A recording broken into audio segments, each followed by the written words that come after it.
जिस कोल शब्द ਹਨ ਉਹ ਮਨੁੱਖ ਹੈ। ਜਿਸ ਕੋਲ ਸ਼ਬਦਾਂ ਲਈ ਸਤਿਕਾਰ ਹੈ ਉਹ ਮਨੁੱਖਤਾ ਦੇ ਹੱਕ ਵਿੱਚ ਹੈ। ਜਿਸ ਨੂੰ ਸ਼ਬਦ ਘੜਨੇ ਅਤੇ ਜੜਨੇ ਆਉਂਦੇ ਹਨ ਉਹ ਲੇਖਕ ਹੈ, ਕਲਾਕਾਰ ਹੈ। ਜੋ ਸ਼ਬਦਾਂ ਨੂੰ ਪੜ੍ਹ ਲੈਂਦਾ ਹੈ, ਸਮਝ ਲੈਂਦਾ ਹੈ, ਉਹ ਪਾਠਕ ਹੁੰਦਾ ਹੈ। ਪਾਠਕ ਹੋਣਾ ਪ੍ਰਾਪਤੀ ਹੈ। ਸਹੀ ਬੋਲ, ਸੁਥਰੇ ਸ਼ਬਦ ਅਤੇ ਸਪਸ਼ਟ ਬਾਣੀ ਮਨੁੱਖ ਵਿੱਚ ਪਰਿਵਰਤਨ ਲੈ ਕੇ ਆਉਂਦੇ ਹਨ। ਜੋ ਮਨੁੱਖ ਇਹਨਾਂ ਤੋਂ ਟੁੱਟ ਜਾਂਦਾ ਹੈ ਉਸ ਕੋਲ ਨਾ ਤਰਕ ਰਹਿੰਦਾ ਹੈ ਨਾ ਆਤਮ ਵਿਸ਼ਵਾਸ। ਤਰਕ ਅਤੇ ਆਤਮ ਵਿਸ਼ਵਾਸ ਤੋਂ ਬਿਨਾਂ ਪਰਿਵਰਤਨ ਸੰਭਵ ਨਹੀਂ ਹੈ। ਬੋਲਾਂ ਨੂੰ ਸੁਣ ਕੇ ਅਤੇ ਸ਼ਬਦਾਂ ਨੂੰ ਪੜ੍ਹ ਕੇ ਹੀ ਮਨੁੱਖੀ ਜੀਵਨ ਵਿੱਚ ਹੈਰਾਨ ਕਰ ਦੇਣ ਵਾਲੇ ਪਰਿਵਰਤਨ ਆਏ ਹਨ। ਕਬੀਰ ਜੀ ਦੇ ਬੋਲ ਸ਼ਬਦ ਬਨ ਜਦ ਬਾਣੀ ਵਿੱਚ ਸਮਾਏ ਤਾਂ ਹਨੇਰੇ ਵਿੱਚ ਭਟਕਦਿਆਂ ਅਨੇਕਾਂ ਲੋਕਾਂ ਨੂੰ ਰੋਸ਼ਨੀ ਮਿਲੀ। ਅੱਜ ਵੀ ਮਿਲ ਰਹੀ ਹੈ ਤੇ ਮਿਲਦੀ ਰਹੇਗੀ। ਪਰ ਉਹਨਾਂ ਨੂੰ ਜੋ ਸ਼ਬਦ ਨੂੰ ਸਮਝਣਗੇ, ਅਪਣਾਉਣਗੇ ਅਤੇ ਫੈਲਾਉਣਗੇ। ਕਬੀਰ ਜੀ ਕਹਿੰਦੇ ਹਨ, ਏਕ ਨੂਰ ਤੇ ਸਭ ਜਗ ਉਪਜਿਆ, ਕੌਣ ਭਲੇ ਕੌਣ ਮੰਦੇ। ਗੁਰੂ ਨਾਨਕ ਦੇਵ ਜੀ ਨੇ ਜਾਗਰਤ ਹੋਣ ਦਾ ਹੋਕਾ ਦਿੰਦਿਆਂ ਸਾਨੂੰ ਬੋਲ, ਸ਼ਬਦ, ਬਾਣੀ ਦੀ ਮਹੱਤਤਾ ਬਾਰੇ ਗਿਆਨ ਦਿੱਤਾ। ਬਾਣੀ ਦੁਆਰਾ ਸਾਨੂੰ ਜਾਗਰਤ ਕੀਤਾ। ਧਰਤੀ, ਪਾਤਾਲ, ਆਕਾਸ਼, ਕੁਦਰਤ ਅਤੇ ਮਨੁੱਖਤਾ ਬਾਰੇ ਤਰਕ ਨਾਲ ਗਿਆਨ ਦਿੱਤਾ। ਇਹ ਗਿਆਨ ਹੀ ਅਨਪੜ੍ਹਾਂ, ਪਖੰਡੀਆਂ, ਵਹਿਮੀਆਂ ਤੇ ਹੰਕਾਰੇ ਹੋਇਆਂ ਵਿੱਚ ਪਰਿਵਰਤਨ ਲੈ ਕੇ ਆਇਆ। ਏਕਮਕਾਰ ਸਤਨਾਮ ਕਰਤਾ ਪੁਰਖ ਨਿਰਭਉ ਨਿਰਵੈ ਅਕਾਲ ਮੂਰਤ ਅੰਜਨੀ ਸੈਭੰ ਗੁਰ ਪ੍ਰਸਾਦ ਜਪ। ਸ਼ਬਦ ਦੀ ਤਾਕਤ ਦੀ ਬਦੌਲਤ ਹੀ ਗੁਰੂ ਨਾਨਕ ਦੇਵ ਜੀ ਦੇ ਵਿਚਾਰ ਦੀ ਪਾਠਸ਼ਾਲਾ ਦਾ ਫੈਲਾਅ ਹੁੰਦਾ ਹੈ। ਗੁਰੂ ਰਾਮਦਾਸ ਜੀ ਸਾਨੂੰ ਬਾਣੀ ਦੀ ਮਹੱਤਤਾ ਬਾਰੇ ਦੱਸਦੇ ਹੋਏ ਕਹਿੰਦੇ ਹਨ, ਬਾਣੀ ਗੁਰੂ, ਗੁਰੂ ਹੈ ਬਾਣੀ, ਵਿੱਚ ਬਾਣੀ ਅੰਮ੍ਰਿਤ ਸਾਰੇ। ਗੁਰੂ ਅਧਿਆਪਕ ਉਸਤਾਦ ਸ਼ਬਦਾਂ ਅਤੇ ਬੋਲਾਂ ਬਿਨਾਂ ਪਰਿਵਰਤਨ ਸੰਭਵ ਨਹੀਂ ਹੈ। ਇਸੇ ਲਈ ਸਾਨੂੰ ਕ੍ਰਿਸ਼ਨ, ਹਜ਼ਰਤ ਮੁਹੰਮਦ, ਕਬੀਰ, ਨਾਨਕ, ਗੀਤਾ, ਕੁਰਾਨ, ਗ੍ਰੰਥ, ਪੁਰਾਣ ਮਿਲੇ ਹਨ। ਪਰਿਵਰਤਨ ਨੇ ਹੀ ਭਾਸ਼ਾ ਹੋਂਦ ਵਿੱਚ ਲਿਆਂਦੀ ਹੈ। ਪਰਿਵਰਤਨ ਨਾ ਹੁੰਦਾ ਤਾਂ ਲਿਪੀਆਂ ਨਾ ਹੁੰਦੀਆਂ। ਬੋਲ, ਸ਼ਬਦ, ਬਾਣੀ ਦੀ ਸ਼ਕਤੀ ਨੂੰ ਪਹਿਚਾਨਿਆ ਗੁਰੂਆਂ, ਭਗਤਾਂ, ਕਵੀਆਂ, ਕਹਾਣੀਕਾਰਾਂ, ਕਿੱਸੇਕਾਰਾਂ ਨੇ ਤੇ ਭੰਡ, ਗਵਈਏ, ਪ੍ਰਚਾਰਕਾਂ, ਕਵੀਸ਼ਰਾਂ ਨੇ। ਸ਼ਬਦ ਅਤੇ ਸਾਹਿਤ ਨੇ ਸੰਸਾਰ ਵਿੱਚ ਅਸੰਭਵ ਪਰਿਵਰਤਨ ਲੈ ਕੇ ਆਉਣ ਵਿੱਚ ਅਹਿਮ ਭੂਮਿਕਾ ਨਿਭਾਈ। ਸਾਹਿਤ ਨੇ ਹੀ ਧਰਤੀ ਉੱਤੇ ਅਲੱਗ-ਅਲੱਗ ਥਾਵਾਂ ਤੇ ਰਹਿੰਦੇ ਮਨੁੱਖਾਂ ਤੱਕ ਦੂਜੇ ਮਨੁੱਖਾਂ ਦੀਆਂ ਕਥਾ, ਕਹਾਣੀਆਂ, ਰਹਿਣ ਸਹਿਣ ਤੇ ਗਿਆਨ ਅਗਿਆਨ ਨੂੰ ਪਹੁੰਚਦਾ ਕੀਤਾ। ਕਿਤਾਬਾਂ ਦੀ ਤਾਕਤ ਨੇ ਹੀ ਮਨੁੱਖ ਨੂੰ ਨਵੇਂ ਰਾਹਾਂ ਉੱਤੇ ਤੁਰਨ ਦਾ ਹੌਸਲਾ ਦਿੱਤਾ।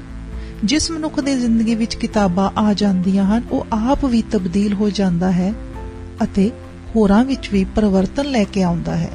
ਜੇ ਬੋਲ ਸ਼ਬਦ ਆਪਣਾ ਚਿਰਸਥਾਈ ਅਸਰ ਰੱਖਦੇ ਹਾਂ ਤਾਂ ਹੀ ਸ਼੍ਰੀ ਕ੍ਰਿਸ਼ਨ ਯੁੱਧ ਦੇ ਮੈਦਾਨ ਵਿੱਚ ਅਰਜੁਨ ਨੂੰ ਗੀਤਾ ਦਾ ਉਪਦੇਸ਼ ਦਿੰਦੇ ਹਨ ਤੇ ਲਿਖਿਆ ਹੋਇਆ ਮਹੱਤਵਪੂਰਨ ਨਾ ਹੁੰਦਾ ਤਾਂ ਗੁਰੂ ਨਾਨਕ ਦੇਵ ਜੀ 4 ਉਦਾਸੀਆਂ ਦੌਰਾਨ ਭਗਤਾਂ ਦੀ ਬਾਣੀ ਇਕੱਠੀ ਨਾ ਕਰਦੇ।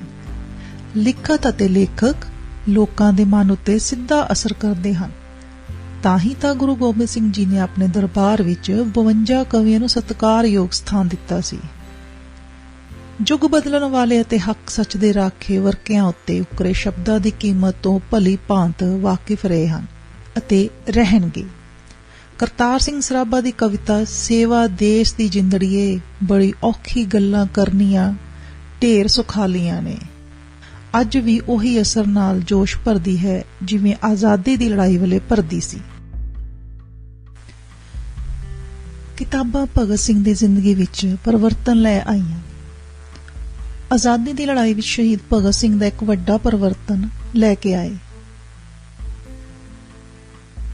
ਭਗਤ ਸਿੰਘ ਆਪਣੇ ਇੱਕ ਲੇਖ ਸਾਹਿਤ ਅਤੇ ਲੋਕ ਚੇਤਨਤਾ ਵਿੱਚ ਲਿਖਦੇ ਹਨ, ਇਹ ਤਾਂ ਪੱਕੀ ਗੱਲ ਹੈ ਕਿ ਸਾਹਿਤ ਬਿਨਾਂ ਕੋਈ ਦੇਸ਼ ਅਤੇ ਜਾਤੀ ਉੱਨਤੀ ਨਹੀਂ ਕਰ ਸਕਦੀ। ਜਿਹੜੇ ਲੋਕ ਪਰਿਵਰਤਨ ਨਹੀਂ ਚਾਹੁੰਦੇ ਉਹ ਜਿਉਣ ਦਾ ਚਾਅ ਨਹੀਂ ਰੱਖਦੇ। ਪਰਿਵਰਤਨ ਤੋਂ ਭੱਜਣ ਵਾਲੇ ਮਨੁੱਖ ਕੁਦਰਤ ਨਾਲ ਰੁੱਸੇ ਹੋਏ ਹੁੰਦੇ ਹਨ। ਧੀ ਪੁੱਤ ਮਨੁੱਖ ਦੀ ਜ਼ਿੰਦਗੀ ਵਿੱਚ ਵੱਡਾ ਪਰਿਵਰਤਨ ਲੈ ਕੇ ਆਉਂਦੇ ਹਨ। ਕਿਤਾਬਾਂ ਨਾਲ ਜੁੜਨ ਵਾਲੇ ਧੀ ਪੁੱਤ ਸਮਾਜ ਵਿੱਚ ਪਰਿਵਰਤਨ ਲੈ ਕੇ ਆਉਂਦੇ ਹਨ। ਧੀ ਪਰਿਵਰਤਨ ਨੂੰ ਬਹੁਤ ਜਲਦੀ ਸਵੀਕਾਰ ਲੈਂਦੀ ਹੈ, ਇਸੇ ਲਈ ਧੀ ਪਰਿਵਰਤਨ ਲਈ ਪ੍ਰੇਰਨਾ ਬਣਦੀ ਹੈ। ਧੀ ਨੂੰ ਕਤਲ ਕਰਨ ਵਾਲੇ ਪਰਿਵਰਤਨ ਤੋਂ ਡਰਦੇ ਹਨ। ਪਰਿਵਰਤਨ ਨੂੰ ਸਵੀਕਾਰ ਕਰਨ ਵਾਲੇ ਲੋਕ ਸਲਾਹੇ ਜਾਂਦੇ ਹਨ। ਪਰਿਵਰਤਨ ਲਿਆਉਣ ਵਾਲੇ ਹੀ ਮਹਾਨ ਬਣਦੇ ਹਨ। ਪਰਿਵਰਤਨ ਦੇ ਰਾਹ ਪੈਣ ਵਾਲੇ ਲੋਕ ਖੁਸ਼ੀ ਦੇ ਡੇਰੇ ਤੇ ਪਹੁੰਚ ਕੇ ਧਮਾਲਾ ਪਾਉਂਦੇ ਹਨ। ਧਮਾਲਾ ਪਾਉਣ ਲਈ ਸੋਚ ਨੂੰ ਚਾਹ ਦੇ ਖੰਭ ਲਾਉਣੇ ਜ਼ਰੂਰੀ ਹਨ। ਸੋਚ ਵਿੱਚ ਪਰਿਵਰਤਨ ਨਾ ਆਉਂਦਾ ਤਾਂ ਅਸੀਂ ਅੱਜ ਵੀ ਜੰਗਲਾਂ ਵਿੱਚ ਹੁੰਦੇ। ਸੋਚ ਵਿੱਚ ਪਰਿਵਰਤਨ ਨਾ ਆਉਂਦਾ ਤਾਂ ਭਾਰਤ ਆਜ਼ਾਦ ਨਾ ਹੁੰਦਾ। ਪਰਿਵਰਤਨ ਨੇ ਹੀ ਸਕੂਲ ਕਾਲਜ ਹੋਂਦ ਵਿੱਚ ਲਿਆਂਦੇ ਹਨ। ਅੱਜ ਵੀ ਪਰਿਵਰਤਨ ਦੀ ਲੋੜ ਹੈ। ਪਰਿਵਰਤਨ ਹਰ ਵਕਤ ਦੀ ਜ਼ਰੂਰਤ ਹੈ ਟਾਈਮ ਪਰਿਵਰਤਨ ਲਈ? ਤੁਸੀਂ ਚਾਹੁੰਦੇ ਹੋ ਪਰਿਵਰਤਨ? ਆਪਣੇ ਆਲੇ ਦੁਆਲੇ ਵਿੱਚ ਟੈਨਸ਼ਨ ਦਿੰਦਾ ਹੈ ਨਾ ਆਲਾ ਦੁਆਲਾ? ਓਕੇ, ਟੈਨਸ਼ਨ ਨਾ ਲਿਆ ਕਰੋ, ਨਾ ਹੀ ਟੈਨਸ਼ਨ ਦਿਆ ਕਰੋ, ਕਿਉਂਕਿ ਦੋਵੇਂ ਪਾਸੇ ਮਿਲਣਾ ਕੁਝ ਨਹੀਂ, ਗਵਾ ਬਹੁਤ ਕੁਝ ਸਕਦੇ ਹੋ। ਆਪਾਂ ਗਵਾਉਣਾ ਨਹੀਂ, ਪਾਉਣਾ ਹੈ, ਉਹ ਵੀ ਪਿਆਰ ਨਾਲ, ਨਿਸ਼ਚੇ ਨਾਲ, ਠੀਕ ਰਹਿ ਕੇ, ਮਸਤੀ ਵਿੱਚ। ਦਰਅਸਲ ਜੇ ਤੁਸੀਂ ਪਰਿਵਰਤਨ ਚਾਹੁੰਦੇ ਹੋ ਆਲੇ ਦੁਆਲੇ ਵਿੱਚ, ਉਹਦੇ ਲਈ ਖੁਦ ਵਿੱਚ ਪਹਿਲਾਂ ਪਰਿਵਰਤਨ ਲਿਆਉਣਾ ਪੈਣਾ ਹੈ ਅਤੇ ਖੁਦ ਨੂੰ ਚੰਗੇ ਵਿਚਾਰ ਨਾਲ ਜੋੜਨਾ ਵੀ ਸਭ ਤੋਂ ਜ਼ਰੂਰੀ ਹੈ। ਹਰ ਬੰਦਾ ਚਾਹੁੰਦਾ ਹੈ ਕਿ ਉਸਦੇ ਕਿਰਦਾਰ ਦੀ ਚੰਗੀ ਗੱਲ ਕੀਤੀ ਜਾਵੇ। ਕੌਣ ਨਹੀਂ ਚਾਹੁੰਦਾ ਕਿ ਉਸਦੇ ਕਿਰਦਾਰ ਦੀ ਸੋਹਣੀ ਮਿਸਾਲ ਨਾ ਦਿੱਤੀ ਜਾਵੇ? ਅਸੀਂ ਸਭ ਚਾਹੁੰਦੇ ਹਾਂ ਕਿ ਹਰ ਇੱਕ ਦਾ ਕਿਰਦਾਰ ਕੁਦਰਤ ਅਤੇ ਮਨੁੱਖ ਦੇ ਹੱਕ ਵਿੱਚ ਹੋਵੇ। ਇਹ ਹੋਵੇ ਕਿਵੇਂ? ਕਮਜ਼ੋਰ ਹੋਣਾ ਕੋਈ ਪਸੰਦ ਨਹੀਂ ਕਰਦਾ, ਤਾਕਤਵਰ ਹੋਣਾ ਸਭ ਦੀ ਰੀਝ ਹੁੰਦੀ ਹੈ ਤੇ ਹੋਣੀ ਵੀ ਚਾਹੀਦੀ ਹੈ। ਮਨੁੱਖਤਾ ਵਿਰੋਧੀ ਤੇ ਕੁਦਰਤ ਵਿਰੋਧੀ ਤਾਕਤਾਂ ਨੂੰ ਚੰਗਾ ਤੇ ਸੋਹਣਾ ਸੋਚਣ ਵਾਲੇ ਕਦੇ ਵੀ ਪਸੰਦ ਨਹੀਂ ਕਰਦੇ। ਤੁਹਾਡਾ ਤੇ ਮੇਰਾ ਸਾਂਝਾ ਸ਼ਿਕਵਾ ਹੈ ਕਿ ਸਿਆਸੀ ਤਾਕਤ ਵਾਲੇ ਆਮ ਜਨਤਾ ਦਾ ਦਰਦ ਨਹੀਂ ਪਹਿਚਾਨਦੇ। ਅੱਜ ਬਹੁਤੀਆਂ ਪਰਿਸਥਿਤੀਆਂ ਉੱਤੇ ਅਸੀਂ ਖੁਦ ਨੂੰ ਕਮਜ਼ੋਰ ਮਹਿਸੂਸ ਕਰਦੇ ਹਾਂ। ਸਭ ਮਨੁੱਖ ਬਰਾਬਰ ਹਨ, ਬਰਾਬਰਤਾ ਦਾ ਅਧਿਕਾਰ ਦਿਓ। ਉਹ ਮੇਰੇ ਬਰਾਬਰ ਦਾ ਨਹੀਂ, ਅਸੀਂ ਉਹਦੇ ਬਰਾਬਰ ਦੇ ਹੋ ਹੀ ਨਹੀਂ ਸਕਦੇ। ਉਹਦੇ ਬਰਾਬਰ ਕੋਈ ਨਹੀਂ ਖੜ ਸਕਦਾ। ਬਰਾਬਰਤਾ ਵਰਗੀ ਰੀਸ ਨਹੀਂ, ਬਰਾਬਰਤਾ ਹੀ ਸਹੀ ਜੀਵਨ ਦੀ ਨੀਂਹ ਰੱਖਦੀ ਹੈ। ਇਹ ਗੱਲਾਂ ਅਸੀਂ ਅਕਸਰ ਕਰਦੇ ਵੀ ਹਾਂ ਅਤੇ ਸੁਣਦੇ ਵੀ ਹਾਂ। ਕਿਰਦਾਰ, ਤਾਕਤ ਅਤੇ ਬਰਾਬਰਤਾ ਦੀ ਘਾਟ ਹੀ ਸਾਨੂੰ ਬੇਚੈਨ ਕਰਦੀ ਹੈ। ਇਹ ਬੇਚੈਨ ਕਰਨ ਵਾਲੇ ਸ਼ਬਦ ਹੀ ਰਾਹ ਦਿਖਾ ਰਹੇ ਹਨ। ਇਹ ਸ਼ਬਦ ਹੀ ਸਕੂਨ ਦੀ ਪੌੜੀ ਬਣ ਸਕਦੇ ਹਨ। ਕਿਵੇਂ? ਕਿਰਦਾਰ ਵਿੱਚੋਂ ਕੱਕੇ ਨੂੰ ਸਿਹਾਰੀ ਲੈ ਲਵੋ, ਕੀ ਤਾਕਤ ਦੇ ਤੱਤੇ ਨੂੰ ਕੰਨਾ ਲੈ ਲਵੋ ਤਾਂ ਬਰਾਬਰਤਾ ਵਿੱਚੋਂ ਬੱਬਾ ਲੈ ਲੈਂਦੇ ਹਾਂ।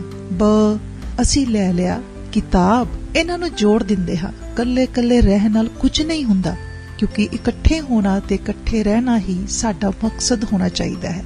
ਕਿਤਾਬ ਜਮਾ ਤਾ ਜਮਾ ਬ ਕੀ ਬਣਿਆ? ਕਿਤਾਬ।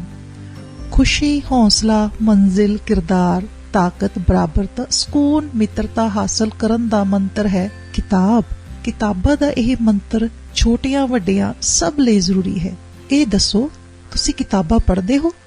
ਪੜ੍ਹੇ ਹੋਏ ਉੱਪਰ ਅਮਲ ਕਰਦੇ ਹੋ? ਜੇ ਪੜ੍ਹਦੇ ਹੋ ਤਾਂ ਕੀ ਕਿਸੇ ਹੋਰ ਨੂੰ ਪੜ੍ਹਨ ਲਈ ਪ੍ਰੇਰਦੇ ਹੋ? ਜੇ ਨਹੀਂ ਪੜ੍ਹਦੇ ਤਾਂ ਕਿਉਂ? ਮੈਂ ਵੀ ਕਦੇ ਕਿਤਾਬਾਂ ਨਹੀਂ ਪੜ੍ਹਦਾ ਸੀ।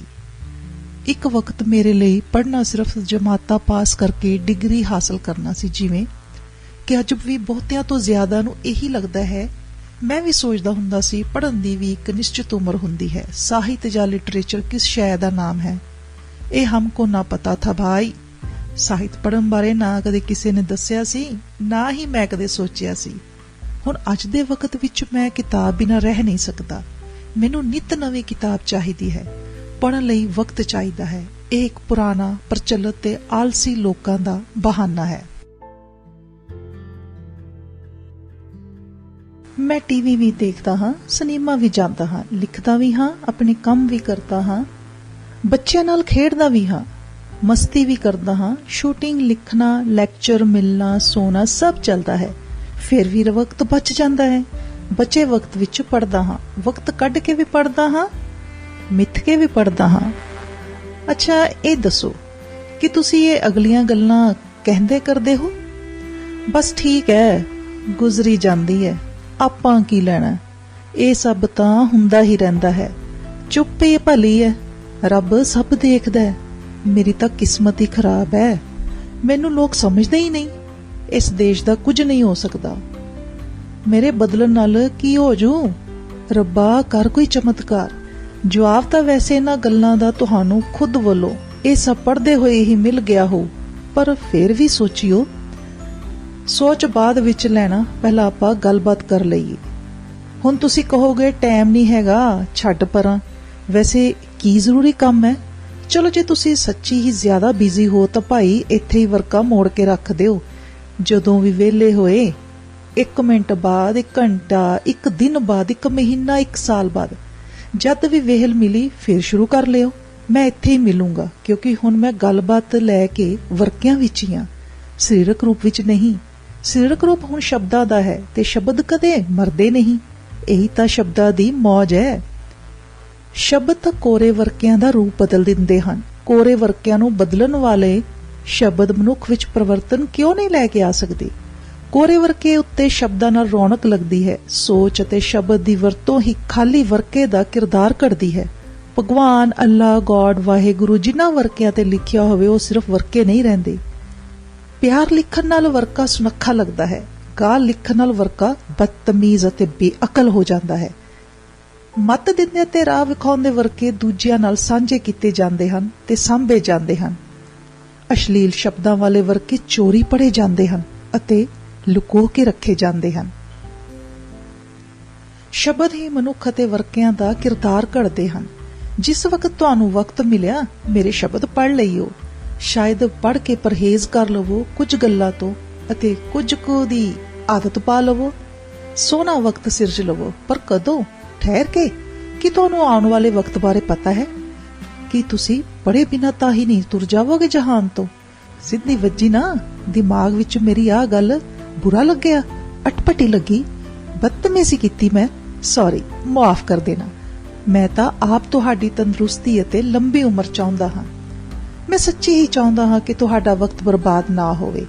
ਤਾਂ ਹੀ ਤੁਹਾਡੇ ਨਾਲ ਗੱਲਾਂ ਕਰਨ ਦਾ ਵਕਤ ਕੱਢਿਆ ਹੈ ਕਿ ਸਾਡੇ ਤੇ ਵਕਤ ਨਾ ਪਵੇ। ਦਰਅਸਲ ਗੱਲ ਇਹ ਹੈ ਕਿ ਮੈਂ ਚਾਹੁੰਦਾ ਹਾਂ ਕਿ ਸਭ ਦੇ ਅੰਦਰੋਂ ਇਹ ਮਿੱਠੀ ਮਿੱਠੀ ਆਵਾਜ਼ ਸੁਣਨ ਨੂੰ ਮਿਲੇ ਕਿ ਹੋ ਗਿਆ ਪਰਿਵਰਤਨ ਤੇ ਹੁਣ ਹੈ ਜ਼ਿੰਦਗੀ ਜ਼ਿੰਦਾਬਾਦ। ਬੇਬੇ ਬਾਬੇ ਵਿੱਚੋਂ, ਪੋਤੀ ਪੋਤੇ ਵਿੱਚੋਂ, ਪਤੀ ਪਤਨੀ ਵਿੱਚੋਂ ਵੀ, ਧੀ ਪੁੱਤ ਵਿੱਚੋਂ, ਮਿੱਤਰ ਸਹੇਲੀ ਵਿੱਚੋਂ ਸੁਣੇ ਇਹ ਆਵਾਜ਼। ਇਹਦੇ ਲਈ ਕਿਸੇ ਕ੍ਰਿਸ਼ਮੇ ਦੀ ਲੋੜ ਨਹੀਂ। ਇਹ ਕ੍ਰਿਸ਼ਮਾ ਆਪਾਂ ਆਪ ਹੀ ਕਰ ਸਕਦੇ ਹਾਂ। ਮੈਂ ਤੁਹਾਨੂੰ ਕਿਤਾਬਾਂ ਤੇ ਜ਼ਿੰਦਗੀ ਨਾਲ ਜੋੜਨਾ ਚਾਹੁੰਦਾ ਹਾਂ। ਕਿਸੇ ਸਿਆਸੀ ਪਾਰਟੀ ਜਾਂ ਮੈਂਬਰ ਬਣਾਉਣ ਵਾਲੀ ਕੰਪਨੀ ਨਾਲ ਨਹੀਂ। ਮੈਂ ਚਾਹੁੰਦਾ ਤੁਸੀਂ ਨਿੱਤ ਕ੍ਰਿਸ਼ਮੇ ਕਰੋ। ਕਦੇ ਦੋਸਤੀ ਦਾ ਕ੍ਰਿਸ਼ਮਾ ਕਰੋ, ਕਦੀ ਮਦਦ ਦਾ, ਕਦੇ ਤੁਸੀਂ ਕ੍ਰਿਸ਼ਮਾ ਕਰੋ ਕਿਸੇ ਭਟਕੇ ਨੂੰ ਰਾਹ ਦਿਖਾ ਕੇ, ਅਤੇ ਕਦੀ ਕ੍ਰਿਸ਼ਮਾ ਕਰੋ ਭਟਕਾ ਰਹੇ ਦਾ ਰਾਹ ਰੋਕ ਕੇ। ਤੁਸੀਂ ਹਰ ਪਲ ਦਾ ਆਨੰਦ ਮਾਣਨਾ ਸਿੱਖ ਕੇ ਚਿੰਤਾ ਨੂੰ ਭਜਾਉਣ ਦਾ ਕ੍ਰਿਸ਼ਮਾ ਆਰਾਮ ਨਾਲ ਕਰ ਸਕਦੇ ਹੋ। ਹੁਣ ਹਰ ਕ੍ਰਿਸ਼ਮੇ ਲਈ ਜਾਂ ਕੰਮ ਲਈ ਰੱਬ ਨੂੰ ਵਿੱਚ ਨਾ ਪਾਇਆ ਕਰੋ। ਰੱਬ ਜੀ ਨੂੰ ਹੋਰ ਵੀ ਬਥੇਰੇ ਕੰਮ ਨੇ। ਹੁਣ ਤੁਸੀਂ ਕਹੋਗੇ ਚੱਲ ਚੱਲ ਵੱਡਾ ਸਿਆਣਾ, ਸਭ ਕਰਨ ਵਾਲਾ ਰੱਬ ਹੈ। ਰੱਬ ਪਿਓ ਹੈ ਸਾਡਾ, ਰੱਬ ਮਾਂ ਹੈ ਸਾਡੀ, ਰੱਬ ਇੱਕ ਹੈ। ਓਹੋ, ਮੈਂ ਕਦ ਕਿਹਾ ਕਿ ਨਹੀਂ ਹੈ? ਰੱਬ ਇੱਕ ਹੈ। ਮੰਨਦੇ ਹੋ ਕਿ ਕੀ ਹੈ? ਜਿਹੜੇ ਨਹੀਂ ਮੰਨਦੇ ਰੱਬ ਦੇ ਹੋਣ ਜਾਂ ਇੱਕ ਹੋਣ ਨੂੰ, ਉਹ ਵੀ ਧਿਆਨ ਦੇਣ।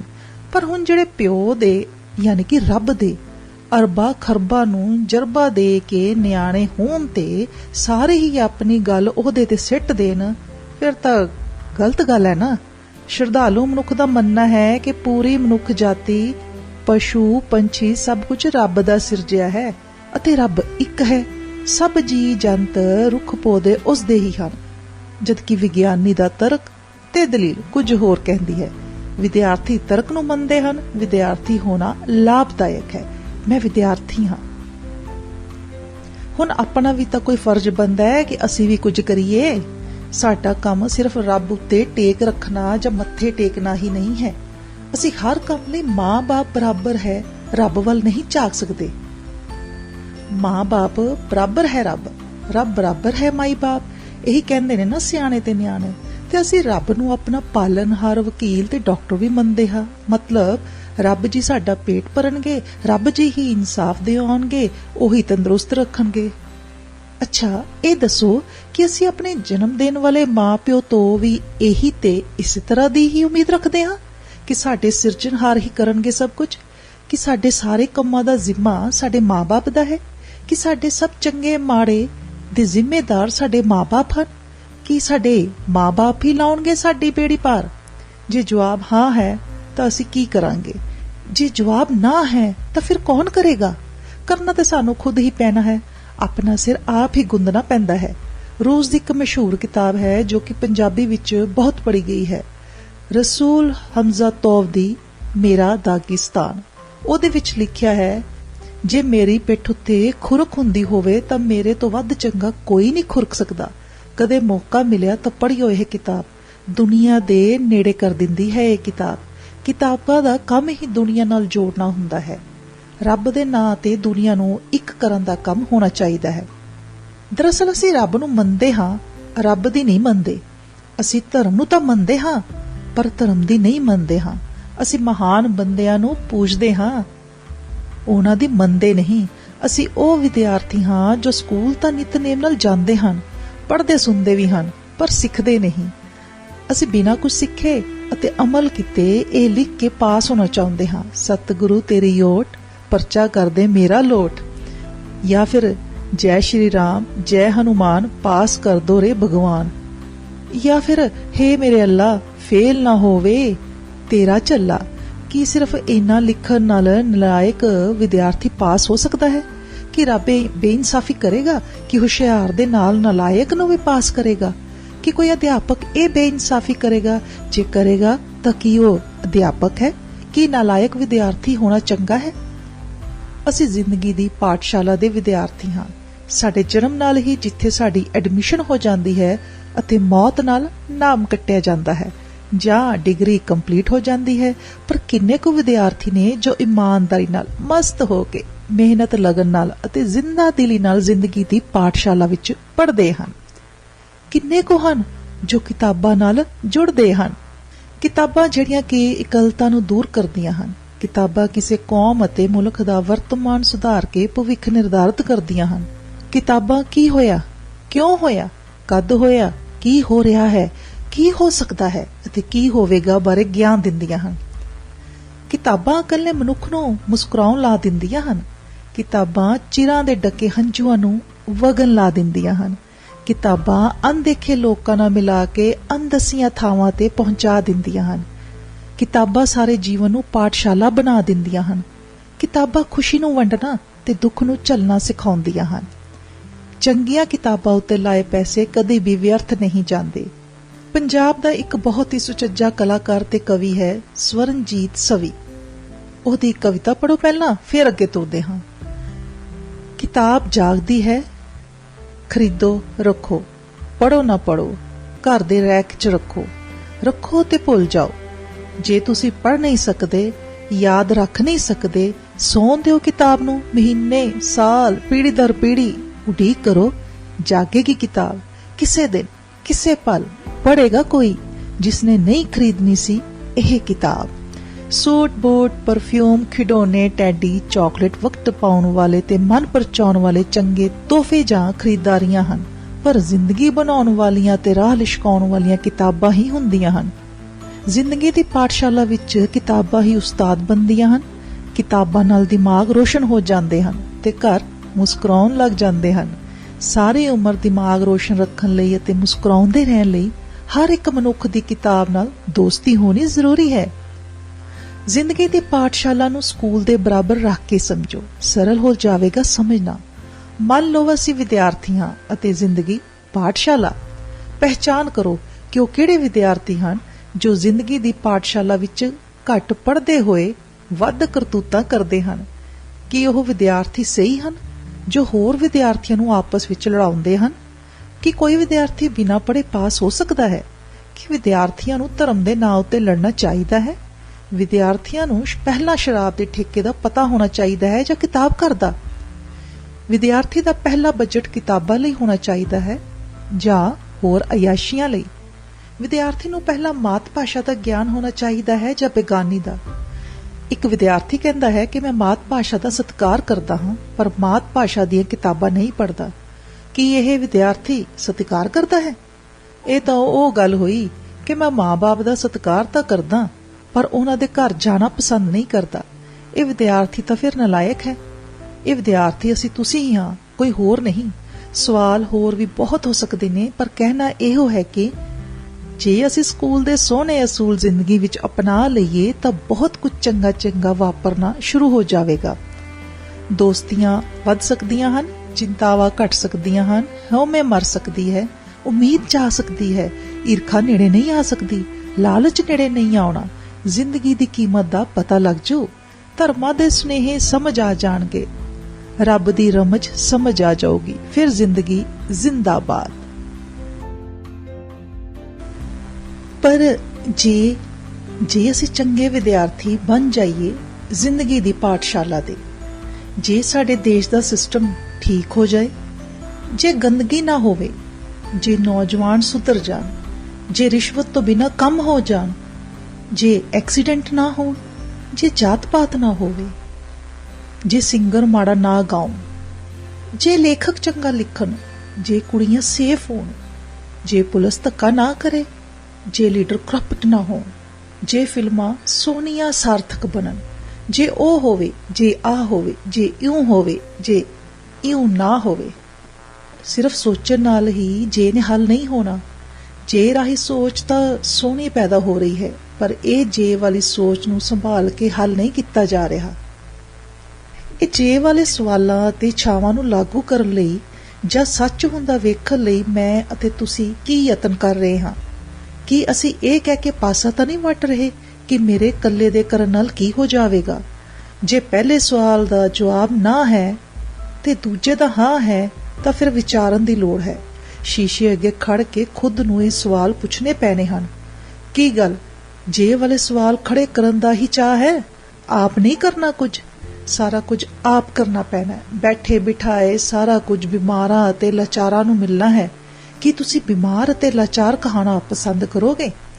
ਬਿਮਾਰੀ ਅਤੇ ਲਾਚਾਰੀ ਨੂੰ ਦੂਰ ਕਰਨ ਵਾਲੇ ਲੋਕਾਂ ਨੂੰ ਅੱਗੇ ਵਧਣ ਤੋਂ ਕੋਈ ਨਹੀਂ ਰੋਕ ਸਕਦਾ। ਜਿਹੜੇ ਆਪਣੀ ਜੇ ਨੂੰ ਹੱਲ ਕਰਕੇ ਉਹਨੂੰ ਹੁਣ ਸਭ ਸਹੀ ਹੈ, ਹੁਣ ਸਹੀ ਕਰ ਹੀ ਲੈਣਾ ਹੈ, ਹੁਣ ਕੁਝ ਗਲਤ ਨਹੀਂ ਸਹਿਣਾ, ਹੁਣ ਕੁਝ ਗਲਤ ਨਹੀਂ ਹੈ ਦੇ ਖੰਭ ਲਾ ਦਿੰਦੇ ਹਨ, ਉਹ ਵਰਤਮਾਨ ਦੇ ਬਾਦਸ਼ਾਹ ਅਤੇ ਭਵਿੱਖ ਦੇ ਰਹਿਨੁਮਾ ਹੁੰਦੇ ਹਨ। ਜੇਕਰ ਅਤੇ ਕਾਸ਼ ਉਹਨਾਂ ਕੋਲ ਕਦੇ ਨਹੀਂ ਹੁੰਦੀ ਜੋ ਜਿੱਤ ਦਾ ਝੰਡਾ ਲਹਿਰਾਉਂਦੇ ਹਨ। ਸੁਣਿਆ ਅਤੇ ਪੜ੍ਹਿਆ ਤਾਂ ਖੈਰ ਤੁਸੀਂ ਪਹਿਲਾਂ ਵੀ ਹੋ ਕਿ ਵਕਤ ਕੀਮਤੀ ਹੈ, ਲੰਘਿਆ ਵੇਲਾ ਵਾਪਸ ਨਹੀਂ ਆਉਂਦਾ।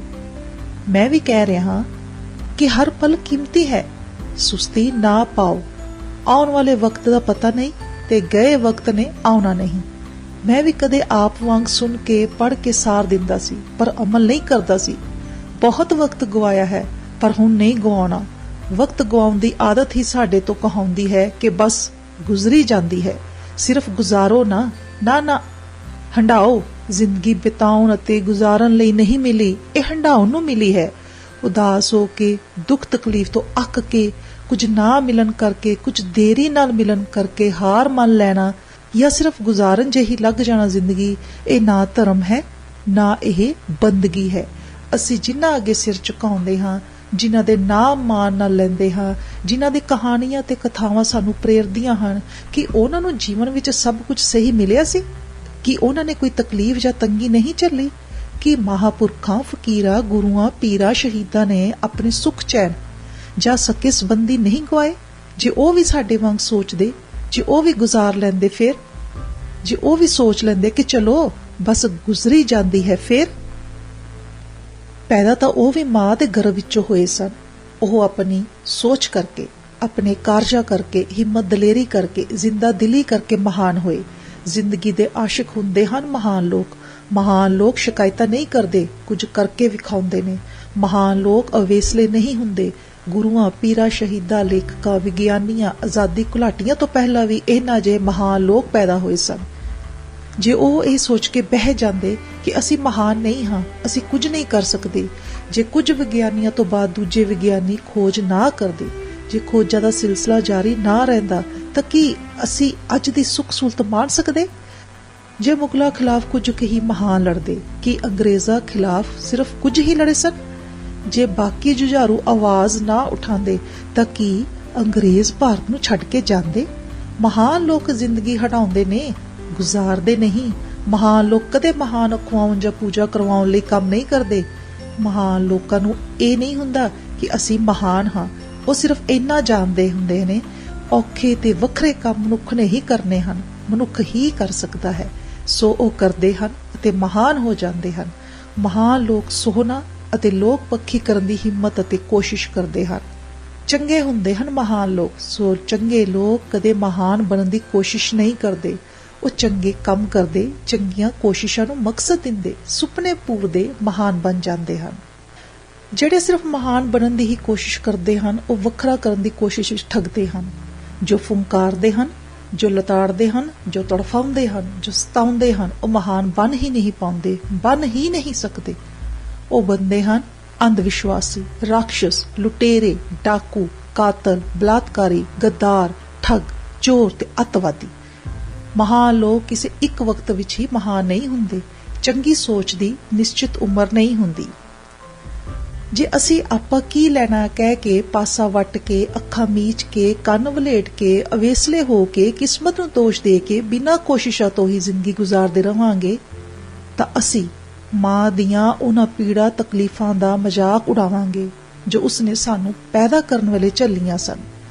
ਕਹਿੰਦੇ ਨੇ ਬੱਚਾ ਪੈਦਾ ਕਰਨ ਵਾਲੇ ਇੰਨਾ ਦਰਦ ਹੁੰਦਾ ਹੈ ਜਿਵੇਂ ਕਿਸੇ ਦੀਆਂ ਇੱਕ ਹੀ ਵੇਲੇ 20 ਹੱਡੀਆਂ ਟੁੱਟ ਜਾਣ। ਜੇ ਮਾਂ-ਬਾਪ ਸੋਚ ਲੈਂਦੇ ਕਿ ਆਪਾਂ ਕੀ ਲੈਣਾ ਹੈ ਬੱਚੇ ਦੀ ਸੰਭਾਲ ਕਰਕੇ, ਇਹਨੂੰ ਪਿਆਰ ਦੁਲਾਰ ਕਰਕੇ, ਮਾਂ ਸੋਚ ਲਏ ਕਿ ਮੈਂ ਕੀ ਕਰਨਾ ਹੈ ਰਸੋਈ ਦਾ ਕੰਮ ਕਰਕੇ, ਪਿਓ ਸੋਚ ਲਵੇ ਕਿ ਮੈਂ ਕੀ ਲੈਣਾ ਹੈ ਪਰਿਵਾਰ ਪਾਲ ਕੇ, ਜੇ ਅਧਿਆਪਕ ਸੋਚ ਲੈਣ ਤਨਖਾਹ ਨਾਲ ਗੁਜ਼ਰੀ ਤਾਂ ਜਾਂਦੀ ਹੈ ਜ਼ਿੰਦਗੀ, ਮੈਂ ਕੀ ਲੈਣਾ ਹੈ ਪੜ੍ਹਾ ਕੇ, ਜੇ ਡਾਕਟਰ ਸੋਚ ਲਵੇ ਮੈਂ ਕੀ ਲੈਣਾ ਹੈ ਇਲਾਜ ਕਰਕੇ, ਜੇ ਸਾਰੇ ਹੀ ਲੀਡਰ ਸੋਚ ਲੈਣ ਕਿ ਅਸੀਂ ਕੀ ਲੈਣਾ ਹੈ ਦੇਸ਼ ਅਤੇ ਜਨਤਾ ਤੋਂ, ਜੇ ਡਰਾਈਵਰ ਸੋਚ ਲੈਣ ਅਸੀਂ ਕੀ ਲੈਣਾ ਹੈ ਬ੍ਰੇਕ ਮਾਰ ਕੇ, ਜੇ ਵਿਗਿਆਨੀ ਕਹਿਣ ਕਿ ਅਸੀਂ ਕਿਉਂ ਕਰੀਏ ਖੋਜ, ਇਉਂ ਤਾਂ ਫਿਰ ਦੁਨੀਆ ਤੇ ਰਹਿਣਾ ਹੀ ਗੁਨਾਹ ਹੋ ਜਾਵੇਗਾ, ਜੀਵਨ ਹੀ ਖਤਮ ਹੋ ਜਾਵੇਗਾ। ਸੋ ਸਾਡਾ ਕਿਸੇ ਲੋੜ, ਮਸਲੇ ਅਤੇ ਪਰਿਵਰਤਨ ਨੂੰ ਲੈ ਕੇ ਇਹ ਕਹਿਣਾ ਕਿ ਆਪਾਂ ਕੀ ਲੈਣਾ ਹੈ, ਮੇਰੇ ਕਰਨ ਨਾਲ ਕੀ ਹੋ ਜਾਣਾ ਹੈ, ਗੁਜ਼ਰੀ ਤਾਂ ਜਾਂਦੀ ਹੈ, ਇਹ ਨਾ ਮੁਖੀ ਸੋਚ ਕਿਸੇ ਵੀ ਤਰੀਕੇ ਨਾਲ ਜਾਇਜ਼ ਨਹੀਂ। ਕਬੂਤਰ ਬਿੱਲੀ ਨੂੰ ਵੇਖ ਕੇ ਅੱਖਾਂ ਮੀਚ ਸਕਦਾ ਹੈ, ਅਸੀਂ ਨਹੀਂ। ਬੀਨ ਦਾ ਅਸਰ ਮੱਝ ਉੱਤੇ ਨਹੀਂ ਹੁੰਦਾ ਹੋਣਾ, ਪਰ ਅਸੀਂ ਜਨੌਰ ਜਾਂ ਜਾਨਵਰ ਨਹੀਂ, ਮਨੁੱਖ ਹਾਂ। ਮਨੁੱਖ ਕੁਦਰਤ ਦੀ ਸਭ ਤੋਂ ਵੱਡੀ ਰਚਨਾ ਹੈ। ਅੱਖਾਂ ਮੀਚਣ ਵਾਲਾ ਕਬੂਤਰ ਬਚਦਾ ਨਹੀਂ ਹੈ, ਬਿੱਲੀ ਉਸ ਨੂੰ ਧੌਣ ਤੋਂ ਫੜ ਕੇ ਖਤਮ ਕਰ ਦਿੰਦੀ ਹੈ। ਅਸੀਂ ਆਪਣੀ ਧੌਣ ਕਿਸੇ ਵੀ ਬਿੱਲੀ ਦੇ ਹੱਥ ਵਿੱਚ ਨਹੀਂ ਆਉਣ ਦੇਣੀ। ਜਾਂ ਹੈ ਇਰਾਦਾ ਕਿਤੇ ਇਹ ਤਾਂ ਨਹੀਂ ਕਿ ਬਿੱਲੀ ਖਤਮ ਕਰਦੀ ਹੈ ਤਾਂ ਕਰ ਦੇਵੇ, ਆਪਾਂ ਕੀ ਲੈਣਾ ਹੈ। ਇਉਂ ਤਾਂ ਫਿਰ ਜਿਉ ਨਹੀਂ ਹੋਣਾ। ਇਉਂ ਤਾਂ ਹਾਲਾਤ ਅਤੇ ਲੋਕ ਸਾਡਾ ਮਜ਼ਾਕ ਉਡਾ ਕੇ ਮਜ਼ੇ ਲੈਣਗੇ। ਲੋਕ ਗੋਡੇ ਟੇਕ ਕੇ ਬੈਠਣ ਵਾਲੇ ਦੇ ਮੋਢਿਆਂ ਉੱਤੇ ਹੀ ਚੜ੍ਹਦੇ ਹਨ, ਗਿਰ ਗਏ ਨੂੰ ਹੀ ਠੋਡੇ ਵੱਜਦੇ ਹਨ, ਡਰਨ ਵਾਲੇ ਨੂੰ ਹੀ ਡਰਾਇਆ ਜਾਂਦਾ ਹੈ। ਜਿਸਨੇ ਇਹ ਸੋਚ ਲਿਆ ਕਿ ਮੈਂ ਕੀ ਲੈਣਾ ਹੈ, ਉਹਨੂੰ ਮਿਲਣਾ ਵੀ ਫਿਰ ਕੀ ਹੈ। ਜਿਸਨੇ ਕਹਿ ਦਿੱਤਾ ਕਿ ਬਸ ਗੁਜ਼ਰੀ ਜਾਂਦੀ ਹੈ, ਉਹ ਕੀ ਹੰਢਾਵੇਗਾ ਜ਼ਿੰਦਗੀ ਨੂੰ। ਜ਼ਿੰਦਗੀ ਪ੍ਰਤੀ ਨਾਮੁਖੀ ਵਤੀਰਾ ਗੱਦਾਰੀ ਹੈ। ਖੁਦ ਨੂੰ ਨਿਰਾਸ਼ ਰੱਖਣਾ ਗੱਦਾਰੀ ਹੈ। ਬਿਨਾਂ ਉਤਸ਼ਾਹ ਦੇ ਜੀਵਨ ਜਿਉਣਾ ਗੱਦਾਰੀ ਹੈ। ਦਿਖਦਾ ਹੋਣ ਦੀ ਸਮਰਥ ਦੇ ਬਾਵਜੂਦ ਨਾ ਦੇਖਣਾ ਗੱਦਾਰੀ ਹੈ। ਸਾਹ ਚੱਲਦੇ ਹੋਣ ਅਤੇ ਜੀਣ ਦਾ ਲੁਤਫ ਨਾ ਲਿਆ ਜਾਵੇ, ਇਹ ਤਾਂ ਗੱਦਾਰੀ ਹੈ। ਪੜ੍ਹੇ ਲਿਖੇ ਹੋਣ ਦੇ ਬਾਵਜੂਦ ਨਾ ਪੜ੍ਹਨਾ ਗੱਦਾਰੀ ਹੈ। ਜ਼ੁਬਾਨ ਹੋਵੇ ਤੇ ਬੰਦਾ ਬੋਲੇ ਨਾ, ਇਹ ਤਾਂ ਗੱਦਾਰੀ ਹੈ। ਵਕਤ ਖੁੱਲਾ ਹੋਵੇ ਅਤੇ ਆਪਣਿਆਂ ਨੂੰ ਕਹੇ ਮੈਂ ਤਾਂ ਬਿਜ਼ੀ ਹਾਂ, ਇਹ ਤਾਂ ਗੱਦਾਰੀ ਹੈ। ਗੱਦਾਰ ਤਾਂ ਉਹ ਵੀ ਹੈ ਜੋ ਘਰ ਵਿੱਚ ਵਿਹਲਾ ਤੇ ਮੌਜੂਦ ਹੋਣ ਦੇ ਬਾਵਜੂਦ ਬੱਚਿਆਂ ਨੂੰ ਵਕਤ ਨਹੀਂ ਦਿੰਦਾ। ਨਰਿੰਦਰ ਸਿੰਘ ਕਪੂਰ ਜੀ ਆਪਣੀ ਕਿਤਾਬ ਬੂਹੇ ਬਾਰੀਆਂ ਵਿੱਚ ਲਿਖਦੇ ਹਨ, ਬੋਲਣ ਦੀ ਅਤੀ ਲੋੜ ਸਮੇਂ ਜਿਹੜਾ ਮਿੱਤਰ ਚੁੱਪ ਸਾਧ ਲਵੇ ਉਹ ਗੱਦਾਰ ਹੁੰਦਾ ਹੈ। ਗੱਦਾਰ ਵਿਅਕਤੀ ਦੀ ਆਤਮਾ ਮਰ ਚੁੱਕੀ ਹੁੰਦੀ ਹੈ। ਗੱਦਾਰ ਭਾਵੇਂ ਕਿੰਨਾ ਹੀ ਪੜ੍ਹੇ ਲਿਖੇ ਹੋਣ, ਉਹਨਾਂ ਇਤਿਹਾਸ ਨਹੀਂ ਪੜ੍ਹਿਆ ਹੁੰਦਾ। ਗੱਦਾਰ ਨੂੰ ਗੱਦਾਰੀ ਕਰਨ ਲਈ ਕਿਹਾ ਨਹੀਂ ਜਾਂਦਾ, ਉਹ ਗੱਦਾਰੀ ਦਾ ਕਾਰਜ ਨਿਭਾਉਣ ਲਈ ਖੁਦ ਨੂੰ ਪੇਸ਼ ਕਰਦਾ ਹੈ। ਆਪਾਂ ਨੇ ਇਮਾਨਦਾਰ ਹੋ ਕੇ ਜ਼ਿੰਦਗੀ ਤੋਂ ਬਹੁਤ ਕੁਝ ਲੈਣਾ ਹੈ। ਲੈਣ ਵਾਲੇ ਨੂੰ ਦੇਣਾ ਵੀ ਪੈਂਦਾ ਹੈ। ਫਰਜ਼ਾਂ ਤੋਂ ਤਾਂ ਪਸ਼ੂ ਨਹੀਂ ਮੁਨੱਕਰ ਹੁੰਦੇ, ਫਰਜ਼ਾਂ ਤੋਂ ਤਾਂ ਕੁਦਰਤ ਨਹੀਂ ਮੁਨੱਕਰ ਹੁੰਦੀ। ਮਨੁੱਖ ਨੂੰ ਤਾਂ ਫਰਜ਼ਾਂ ਪ੍ਰਤੀ ਸੁਚੇਤ ਰਹਿਣ ਲਈ ਦਿਮਾਗ ਮਿਲਿਆ ਹੈ, ਜ਼ੁਬਾਨ ਮਿਲੀ ਹੈ। ਜ਼ੁਬਾਨ ਨਹੀਂ ਤਾਂ ਇਸ਼ਾਰੇ ਹਨ। ਵਿਦਰੋਹ ਹੈ ਸਾਡੇ ਕੋਲ, ਨਾਰੇ ਹਨ ਸਾਡੇ ਕੋਲ, ਜਸ਼ਨ ਹਨ ਸਾਡੇ ਕੋਲ, ਹੁਲਾਰੇ ਹਨ ਸਾਡੇ ਕੋਲ। ਸਾਡੇ ਕੋਲ ਗੀਤ ਹੈ, ਸੰਗੀਤ ਹੈ, ਪ੍ਰੀਤ ਹੈ, ਬਹੁਤ ਕੁਛ ਹੈ ਸਾਡੇ ਆਲੇ ਦੁਆਲੇ ਜੋ ਸਾਡਾ ਧਿਆਨ ਮੰਗਦਾ ਹੈ। ਸਾਡੇ ਆਸੇ-ਪਾਸੇ ਕੀ ਹੋ ਰਿਹਾ ਹੈ, ਕਿਉਂ ਹੋ ਰਿਹਾ ਹੈ, ਇਹਦੇ ਬਾਰੇ ਸਾਡੀ ਜਿਗਿਆਸਾ ਵੀ ਹੋਣੀ ਚਾਹੀਦੀ ਹੈ। ਸਾਡੀ ਦਿਲਚਸਪੀ ਵੀ, ਫਿਕਰ ਵੀ ਅਤੇ ਗਿਆਨ ਵੀ। ਇਹ ਕਹਿ ਕੇ ਖੜਾ ਛੁਡਾ ਲੈਣਾ ਕਿ ਇਹ ਤਾਂ ਹੁੰਦਾ ਹੀ ਰਹਿੰਦਾ, ਇਹ ਤਾਂ ਇਸੇ ਤਰ੍ਹਾਂ ਹੋਣਾ ਹੈ, ਕਿਸੇ ਤਰ੍ਹਾਂ ਨਾਲ ਵੀ ਧਰਮ ਕਰਮ ਦੇ ਨਾਲ ਮੇਲ ਨਹੀਂ ਖਾਂਦਾ। ਇਹ ਵਤੀਰਾ ਚਲਾਕੀ ਅਤੇ ਮੂਰਖਤਾ ਭਰਪੂਰਤਾ ਹੈ, ਪਰ ਅਕਲਮੰਦੀ ਵਾਲਾ ਨਹੀਂ ਹੋ ਸਕਦਾ। ਇਹ ਗੱਲਾਂ, ਇਹ ਤਰਕ ਆਵਾਜ਼ ਮੰਗਦਾ ਹੈ, ਚੁੱਪ ਨਹੀਂ। ਚੁੱਪ ਹੀ ਭਲੀ ਹੈ ਕਹਿ ਕੇ ਮਸਲਿਆਂ ਦਾ ਹੱਲ ਨਹੀਂ ਹੋਣਾ। ਚੁੱਪ ਕਿੱਥੇ ਭਲੀ ਹੈ, ਕਿੱਥੇ ਖਤਰਨਾਕ, ਇਸ ਦੇ ਬਾਰੇ ਪਤਾ ਹੋਣਾ ਜਾਂ ਇਹਦੇ ਬਾਰੇ ਸੁਚੇਤ ਹੋਣਾ ਹੀ ਜਿਉਣ ਜੋਗਾ ਕਰਦਾ ਹੈ। ਜਿਉਣ ਜੋਗੇ ਹੀ ਬਹੁਤ ਕੁਝ ਕਰਨ ਜੋਗੇ ਹੁੰਦੇ ਹਨ। ਚੁੱਪ ਸਿਰਫ ਨਿੱਜੀ ਗਰਜ ਲਈ ਹੀ ਨਹੀਂ ਤੋੜੀ ਦੀ। ਚੁੱਪ ਸਿਰਫ ਗਾਲ ਜਾਂ ਆਸ਼ੀਰਵਾਦ ਦੇਣ ਵੇਲੇ ਹੀ ਨਹੀਂ ਟੁੱਟਣੀ ਚਾਹੀਦੀ। ਬੋਲਿਆ ਸਿਰਫ ਖੁਦ ਦੇ ਲਾਭ ਲਈ ਹੀ ਨਹੀਂ ਜਾਂਦਾ। ਸ਼ਾਬਾਸ਼ੇ, ਹਰਖ, ਮਤ ਅਤੇ ਮਾਣ ਦੇ ਬੋਲ ਸਿਰਫ ਆਪਣੇ ਘਰਦਿਆਂ ਅਤੇ ਪਹਿਚਾਣ ਵਾਲਿਆਂ ਲਈ ਹੀ ਨਹੀਂ ਹੋਣੇ ਚਾਹੀਦੇ। ਜੇ ਸਾਰੇ ਹੀ ਚੁੱਪ ਭਲੀ ਹੈ ਦਾ ਫਾਰਮੂਲਾ ਅਪਣਾ ਲੈਂਦੇ ਜਾਂ ਅਪਣਾ ਲੈਣ ਤਾਂ ਸਾਡੇ ਕੋਲ ਸ਼ਾਇਰ, ਕਹਾਣੀਕਾਰ, ਗਵਈਏ, ਭੰਡ, ਨਾਟਕਕਾਰ ਤੇ ਸਿਨੇਮਾ ਵਾਲੇ ਨਾ ਹੁੰਦੇ। ਅਫਸੋਸ, ਜ਼ਿਆਦਾ ਲੋਕ ਚੁੱਪ ਹੀ ਭਲੀ ਹੈ ਬਾਰੇ ਸੋਚਦੇ ਇਹਦੇ ਉੱਤੇ ਅਮਲ ਕਰ ਬੈਠੇ ਤੇ ਅੱਜ ਤਾਂ ਹੀ ਸਰਕਾਰਾਂ ਦਾ ਧੱਕਾ ਵੱਧ ਗਿਆ। ਬਦਮਾਸ਼ਾਂ ਦੀ ਚੜ੍ਹਤ ਹੋ ਗਈ। ਹੇਰਾਫੇਰੀ ਨੇ ਸਿਰ ਚੁੱਕ ਲਿਆ ਅਤੇ ਤਕੜਿਆਂ ਨੇ ਸ਼ੇਰਾਂ ਨੂੰ ਵੀ ਬੱਕਰੀ ਵਾਂਗ ਝਟਕਾ ਲਿਆ, ਗੀਤਾਂ ਨੂੰ ਗਾਲਾਂ ਬਣਾ ਦਿੱਤਾ। ਜੇ ਅਸੀਂ ਤੁਸੀਂ ਚੁੱਪ ਤਾਂ ਹੀ ਗਿਣਤੀ ਦੇ ਲੋਕਾਂ ਨੇ ਪੰਜਾਬ ਦੀ ਪਹਿਚਾਣ ਸ਼ਰਾਬ, ਲਲਕਾਰੇ, ਫੁਕਰਾਪਨ, ਫੀਮ, ਨਸ਼ੇ, ਹਥਿਆਰ ਅਤੇ ਬਦਮਾਸ਼ੀ ਨਾਲ ਜੋੜ ਦਿੱਤੀ ਹੈ। ਜੇ ਅਸੀਂ ਨਾ ਬੋਲੇ ਤਾਂ ਸਾਡੇ ਦੇਸ਼ ਅਤੇ ਬੋਲੀ ਦੀ ਪਹਿਚਾਣ ਦੇ ਅਰਥ ਉੱਜੜ-ਪੁਣਾ ਹੋ ਜਾਣਗੇ। ਚੁੱਪ ਨੂੰ ਤੋੜਨਾ ਪੈਣਾ ਹੈ। ਚੁੱਪ ਨੂੰ ਤੋੜ ਕੇ ਬੋਲਣ ਤੋਂ ਭਾਵ ਭਾਸ਼ਣ ਦੇਣ ਤੋਂ ਨਹੀਂ ਹੈ। ਬੋਲਣ ਤੋਂ ਭਾਵ ਬਕ-ਬਕ ਕਰਨ ਤੋਂ ਨਹੀਂ ਹੈ। ਬੋਲਣ ਤੋਂ ਭਾਵ ਜਣੇ-ਖਣੇ ਨਾਲ ਲੜਨ ਤੋਂ ਨਹੀਂ ਹੈ। ਚੁੱਪ ਨੂੰ ਤੋੜਨਾ ਮਾਂ-ਪਿਓ ਜਾਂ ਧੀ-ਪੁੱਤ ਨਾਲ ਬਦਤਮੀਜ਼ ਹੋਣਾ ਨਹੀਂ ਹੈ। ਚੁੱਪ ਤੋੜਨਾ ਗਾਲਾਂ ਕੱਢਣਾ ਤਾਂ ਬਿਲਕੁਲ ਹੀ ਨਹੀਂ ਹੈ। ਮਾਂ, ਭੈਣ, ਧੀ ਦੀ ਗਾਲ ਕੱਢਣ ਵਾਲੇ ਨੂੰ ਪੁੱਛਣਾ ਕਿ ਜੇ ਗਾਲ ਕੱਢਣਾ ਬੁਰਾ ਨਹੀਂ ਹੈ ਤਾਂ ਕੀ ਆਪਣੀ ਮਾਂ, ਭੈਣ, ਧੀ ਲਈ ਗਾਲ ਸੁਣਨ ਲਈ ਰਾਜ਼ੀ ਹੈ? ਜੇ ਉਹ ਕਹੇ ਹਾਂ ਤਾਂ ਐਸੇ ਬੰਦੇ ਨੂੰ ਮਾਂ ਦੇ ਪੈਰੀ ਹੱਥ ਲਾਉਣ ਦਾ, ਭੈਣ ਤੋਂ ਰੱਖੜੀ ਬਣਾਉਣ ਦਾ ਤੇ ਧੀ ਦੇ ਸਿਰ ਉੱਤੇ ਹੱਥ ਰੱਖਣ ਦਾ ਕੋਈ ਹੱਕ ਨਹੀਂ ਹੈ। ਜੇ ਉਹ ਕਹੇ ਕਿ ਗਾਲ ਕੱਢ ਤਾਂ ਸਕਦਾ ਪਰ ਸੁਣ ਨਹੀਂ ਸਕਦਾ ਤਾਂ ਐਸੇ ਬੰਦੇ ਨੂੰ ਗਾਲ ਕੱਢਣ ਦਾ ਕੋਈ ਹੱਕ ਨਹੀਂ ਹੈ, ਕਿਉਂਕਿ ਕੁਝ ਦੇਣ ਵਾਲੇ ਨੂੰ ਕੁਝ ਲੈਣਾ ਤਾਂ ਪੈਂਦਾ ਹੀ ਹੈ। ਗੱਲ ਤਾਂ ਚੁੱਪ ਨੂੰ ਤੋੜ ਕੇ ਬੋਲਣ ਦੀ ਸ਼ੁਰੂ ਕੀਤੀ ਸੀ। ਬੋਲਣ ਤੋਂ ਭਾਵ ਹੈ ਦੁੱਖ ਸੁੱਖ ਦਾ ਸੰਵਾਦ ਰਚਾਉਣਾ। ਬੋਲਣ ਤੋਂ ਭਾਵ ਹੈ ਗੀਤਾਂ ਨੂੰ ਮਹਿਕਣ ਲਾਉਣਾ। ਬੋਲਣ ਤੋਂ ਭਾਵ ਹੈ ਔਲਾਦ ਨਾਲ ਦੋਸਤੀ ਦਾ ਰਾਬਤਾ ਕਾਇਮ ਕਰਨਾ। ਚੁੱਪ ਨੂੰ ਤੋੜਨ ਦਾ ਮਤਲਬ ਹੈ ਮਾਂ, ਪਤਨੀ, ਭੈਣ, ਸਹੇਲੀ ਤੇ ਧੀ ਦੇ ਨਾਲ ਵਿਚਾਰ ਵਟਾਂਦਰਾ ਕਰਨਾ। ਬੋਲਣ ਤੋਂ ਭਾਵ ਹੈ ਆਪਣੀ ਕੁੜੀ ਜਾਂ ਔਰਤ ਹੋਣ ਉੱਤੇ ਮਾਣ ਕਰਕੇ ਧੱਕਾ ਨਾ ਸਹਿਣਾ। ਚੁੱਪ ਤੋੜਨ ਦਾ ਮਤਲਬ ਹੈ ਹੱਕ ਸੱਚ ਦੀ ਗੱਲ ਕਰਨਾ। ਬੋਲਣ ਦਾ ਮਤਲਬ ਹੈ ਬੇਸ਼ਰਮੀ ਅਤੇ ਬਦਤਮੀਜ਼ੀ ਨੂੰ ਸਿਆਣਪ ਅਤੇ ਲਿਆਕਤ ਸਿਖਾਉਣਾ। ਚੁੱਪ ਵਿੱਚੋਂ ਬਾਹਰ ਨਿਕਲਣ ਦਾ ਅਰਥ ਹੈ ਪਿਓ ਨੂੰ ਪਿਆਰ ਦੇ ਬੋਲ ਕਹਿਣਾ ਤੇ ਮਾਂ ਨਾਲੋਂ ਟੁੱਟ ਕੇ ਨਾ ਬਹਿਣਾ।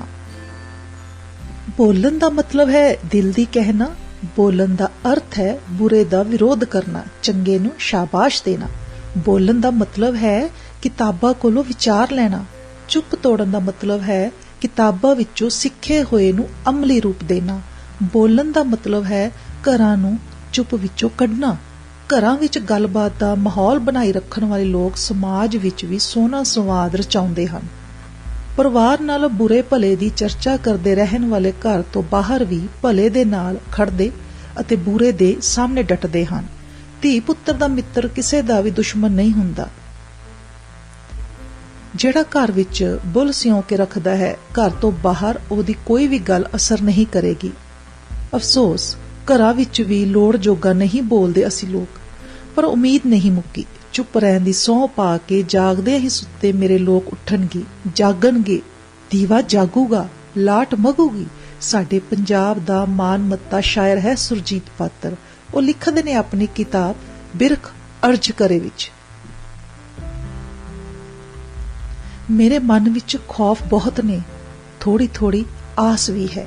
ਕਾਲੀ ਰਾਤ ਹੈ ਪਰ ਇੱਕ ਨਿੰਮੇ ਦੀਵੇ ਦੀ ਤਰਵਾਸ ਵੀ ਹੈ।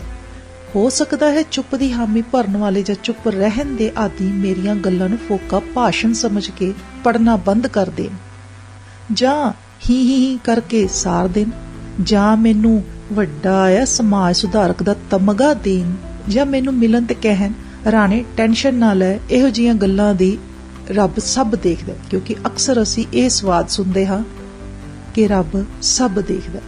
ਕੀ ਦੇਖਦਾ ਹੈ ਜੀ ਰੱਬ? ਕਿ ਰੱਬ ਇਹ ਦੇਖਦਾ ਹੈ ਕਿ ਅਸੀਂ ਦੁਨੀਆ ਤੇ ਬੋਲਣ ਵਾਲੇ ਬੋਲ ਨਹੀਂ ਰਹੇ?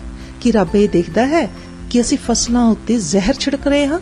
ਕਿ ਅਸੀਂ ਉਹਨਾਂ ਨੂੰ ਵੋਟਾਂ ਪਾ ਰਹੇ ਹਾਂ ਜੋ ਲੋਕਾਂ ਦੇ ਹਿੱਤਾਂ ਦੇ ਦੁਸ਼ਮਣ ਨੇ? ਕਿ ਅਸੀਂ ਮਿਲਾਵਟ ਵਾਲਾ ਖਾਣਾ ਖਾ ਰਹੇ ਹਾਂ, ਕਿ ਅਸੀਂ ਧਰਮ ਅਸਥਾਨਾਂ ਨੂੰ ਵਪਾਰ ਕੇਂਦਰ ਬਣਾ ਰਹੇ ਹਾਂ, ਕਿ ਅਸੀਂ ਰੱਬ ਦੇ ਨਾਂ ਉੱਤੇ ਚੰਦਾ ਇਕੱਠਾ ਕਰ ਰਹੇ ਹਾਂ, ਕਿ ਅਸੀਂ ਬੇਕਾਰ ਘਟੀਆ ਗੰਦਾ ਗਾਣਾ ਵੱਜਦਾ ਬਰਦਾਸ਼ਤ ਕਰਦੇ ਹਾਂ, ਕਿ ਅਸੀਂ ਧੀ ਭੈਣ ਤੇ ਮਾਂ ਦੀ ਗਾਲ ਕੱਢਦੇ ਨੂੰ ਸਮਝਾਉਂਦੇ ਨਹੀਂ ਕਿ ਨਾ ਵੀ ਗਾਲ ਨਹੀਂ ਕੱਢੀ ਦੀ, ਕਿਉਂਕਿ ਅਸੀਂ ਆਪ ਗਾਲਾਂ ਕੱਢਦੇ ਹਾਂ, ਪਰ ਜੇ ਕੋਈ ਸਾਨੂੰ ਕੱਢੇ ਤਾਂ ਲੜਦੇ ਹਾਂ। ਤੁਹਾਨੂੰ ਗਾਲ ਵਾਲੀ ਗੱਲ ਕੋਈ ਵੱਡਾ ਮੁੱਦਾ ਨਹੀਂ ਲੱਗਦੀ? ਇਹ ਬਹੁਤ ਵੱਡਾ ਮੁੱਦਾ ਹੈ ਜੀ। ਕੀ ਦੇਖ ਰਿਹਾ ਹੈ ਰੱਬ ਕਿ ਮੇਰੇ ਬੰਦੇ ਹਰ ਗੱਲ ਮੇਰੇ ਤੇ ਹੀ ਸੁੱਟੀ ਜਾ ਰਹੇ ਨੇ? ਕੀ ਦੇਖ ਰਹੇ ਨੇ ਰੱਬ ਜੀ ਕਿ ਧੀਆਂ ਨੂੰ ਕੁੱਖ ਵਿੱਚ ਕਤਲ ਕੀਤਾ ਜਾ ਰਿਹਾ ਹੈ? ਕੀ ਦੇਖ ਰਿਹਾ ਹੈ ਰੱਬ ਕਿ ਅਸੀਂ ਪਾਣੀ, ਹਵਾ, ਧਰਤੀ ਅਤੇ ਦਰਖਤਾਂ ਦੇ ਦੁਸ਼ਮਣ ਬਣਦੇ ਜਾ ਰਹੇ ਹਾਂ?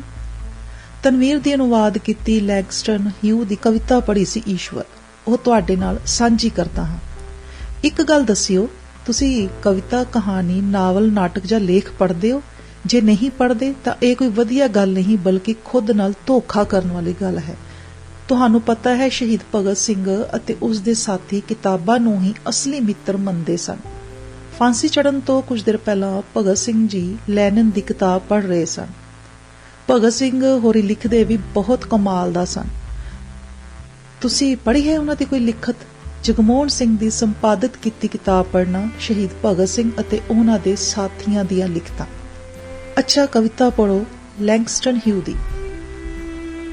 ਮੈਂ ਈਸ਼ਵਰ ਹਾਂ, ਮੇਰੀ ਕਿਸੇ ਨਾਲ ਮਿੱਤਰਤਾ ਨਹੀਂ। ਇੰਨੀ ਵੱਡੀ ਦੁਨੀਆ 'ਚ ਢੋਂਦਾ ਹਾਂ ਆਪਣੀ ਪਵਿੱਤਰਤਾ ਸੋਹਣੀ ਧਰਤੀ ਤੇ। ਨੌਜਵਾਨ ਪ੍ਰੇਮੀ ਚਹਿਲ ਕਦਮੀ ਕਰਦੇ ਨੇ, ਮੈਂ ਧਰਤੀ ਤੇ ਕਿਵੇਂ ਪਹੁੰਚ ਸਕਦਾ?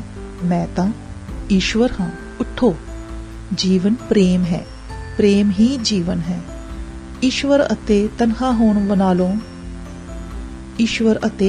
ਹੋਣ ਨਾਲੋਂ ਤਾਂ ਚੰਗਾ ਹੈ ਇਨਸਾਨ ਹੋਣਾ। ਹਾਂ, ਚੰਗਾ ਹੈ ਇਨਸਾਨ ਹੋਣਾ। ਰੱਬ ਦੀ ਕੋਈ ਸ਼ਕਲ ਨਹੀਂ, ਰੱਬ ਦਾ ਕੋਈ ਆਕਾਰ ਨਹੀਂ।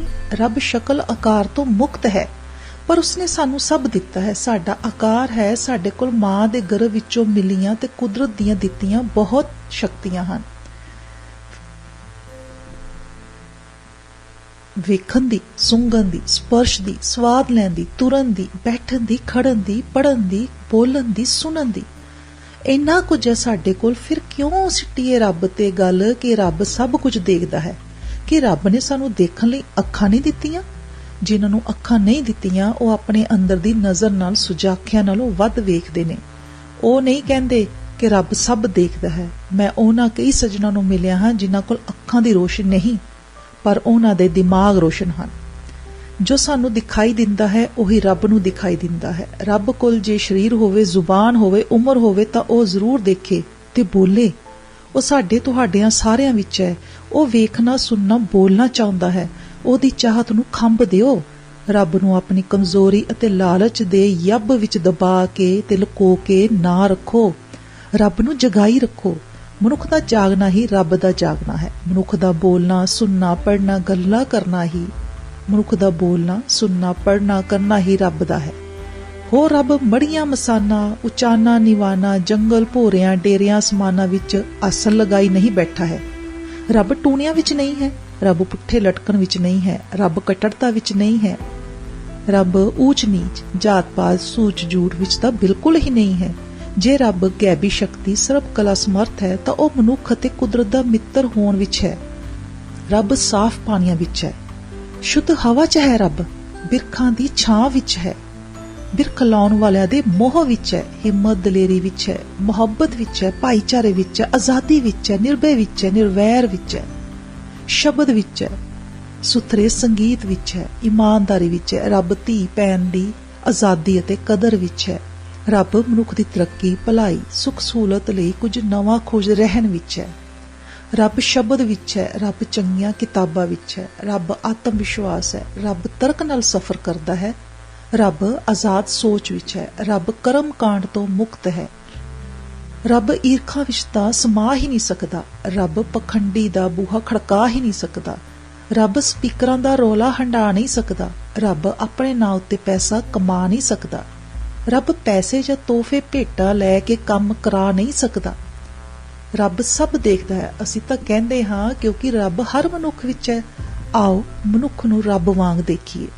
ਮਨੁੱਖ ਰੱਬ ਮੰਨ ਕੇ ਸਮਝੀਏ। ਰੱਬ ਦੇਖ ਕੇ ਅਣਗੌਲਿਆ ਕਰੇਗਾ ਤਾਂ ਰੱਬ ਦੀ ਹੋਂਦ ਨੂੰ ਖਤਰਾ ਹੈ। ਰੱਬ ਸਿਰਫ ਬੋਲਦਾ ਹੀ ਨਹੀਂ ਹੈ, ਉਹ ਸੁਣਦਾ ਵੀ ਬਹੁਤ ਸੋਹਣਾ ਹੈ। ਰੱਬ ਫੈਸਲਾ ਕਰਦਾ ਹੈ, ਪੱਖਪਾਤ ਨਹੀਂ। ਰੱਬ ਹੱਥ ਉੱਤੇ ਹੱਥ ਧਰ ਕੇ ਵਿਹਲਾ ਬੈਠੇਗਾ ਤਾਂ ਦੁਨੀਆ ਦਾ ਕੀ ਬਣੇਗਾ? ਇਹ ਸਭ ਨੂੰ ਦੇਖਣਾ ਅਸੀਂ ਹੈ, ਇਹ ਸਭ ਕਰਨਾ ਅਸੀਂ ਹੈ, ਕਿਉਂਕਿ ਰੱਬ ਸਾਡੇ ਵਿੱਚ ਹੈ। ਅਸੀਂ ਬਹਾਨਾ ਨਹੀਂ ਲਾ ਸਕਦੇ। ਬਹਾਨਾ ਲਾ ਕੇ ਪਾਸੇ ਤਾਂ ਹੋ ਸਕਦੇ ਹਾਂ, ਪਰ ਸੁਰਖਰੂ ਨਹੀਂ ਹੋ ਸਕਦੇ। ਕਿਸੇ ਵੀ ਕਿਸਮ ਦਾ ਨਿਕੰਮਾਪਨ ਹਰ ਮਨੁੱਖ ਨੂੰ ਸਤਾਉਂਦਾ ਤਾਂ ਹੈ, ਲਾਹਨਤ ਤਾਂ ਪਾਉਂਦਾ ਹੈ। ਜਿਹੜਾ ਨਿਕੰਮੇਪਨ ਨੂੰ ਸੁਧਾਰ ਲੈਂਦਾ ਹੈ, ਉਹ ਖੁਸ਼ੀ ਤੇ ਸਕੂਨ ਪਾ ਲੈਂਦਾ ਹੈ। ਉਹ ਆਪਣੇ ਰੱਬ ਦੇ ਨੇੜੇ ਹੋ ਜਾਂਦਾ ਹੈ, ਕਿਉਂਕਿ ਸੁਣਿਆ ਹੈ ਕਿ ਰੱਬ ਦੀ ਪ੍ਰਾਪਤੀ ਖੁਸ਼ੀ ਅਤੇ ਸਕੂਨ ਦਿੰਦੀ ਹੈ। ਇਹ ਗੱਲਾਂ ਮੈਂ ਮਨ ਘੜਤ ਨਹੀਂ ਬਣਾਈਆਂ, ਇਹੀ ਤਾਂ ਦੱਸਦੇ, ਸਮਝਾਉਂਦੇ ਅਤੇ ਬਿਆਨ ਦਿੰਦੇ ਨੇ ਸਾਨੂੰ ਸਾਡੇ ਵੇਦ, ਪੁਰਾਣ, ਰਮਾਇਣ, ਗੀਤਾ, ਬਾਈਬਲ, ਕੁਰਾਨ ਅਤੇ ਸ਼੍ਰੀ ਗੁਰੂ ਗ੍ਰੰਥ ਸਾਹਿਬ। ਅਸੀਂ ਸਮਝਦੇ ਹੀ ਨਹੀਂ, ਬਸ ਜਿਸ ਦਿਨ ਸਮਝ ਗਏ ਉਸ ਦਿਨ ਅਸੀਂ ਧਰਤੀ ਦੇ ਸਾਊ ਪੁੱਤਰ ਬਣ ਜਾਵਾਂਗੇ। ਪੰਜਾਬੀ ਦਾ ਇੱਕ ਬਹੁਤ ਹੀ ਜ਼ਹੀਨ, ਸੂਖਮ, ਬੁੱਧੀਮਾਨ ਲੇਖਕ ਤੇ ਕਵੀ ਜਸਵੰਤ ਸਿੰਘ ਜ਼ਫਰ ਲਿਖਦਾ ਹੈ, ਅਸੀਂ ਤਾਂ ਜੀਵੰਤ ਸੰਸਾਰ ਦੇ ਜਾਂ ਛੋਟੇ ਵੱਡੇ ਪਾਸਾਰ ਦੇ ਕੇਂਦਰ ਹੋਣ ਦਾ ਭਰਮ ਕਰਦੇ ਹਾਂ, ਕੇਂਦਰ ਬਣਨ ਲਈ ਕਰਮ ਕਰਦੇ ਹਾਂ, ਕੇਂਦਰ ਹੀ ਰਹਿਣਾ ਲੋਚਦੇ ਹਾਂ। ਇਸੇ ਤਰ੍ਹਾਂ ਦਾ ਸੋਚਦੇ ਹਾਂ ਕਿ ਬਸ ਹੰਕਾਰ, ਲੋਭ ਤੇ ਕ੍ਰੋਧ ਦੀ ਕਾਕਟੇਲ ਪੀਂਦੇ ਹਾਂ, ਮਰਨੋਂ ਬਹੁਤ ਡਰਦੇ ਹਾਂ, ਪਰ ਕਹਿ ਨਹੀਂ ਸਕਦੇ ਕਿ ਜੀਂਦੇ ਹਾਂ। ਅਜੇ ਅਸੀਂ ਧਰਤੀ ਮਾਂ ਦੇ ਜਿਉਣ ਜੋਗੇ ਧੀਆਂ ਪੁੱਤ ਬਣਨਾ ਹੈ।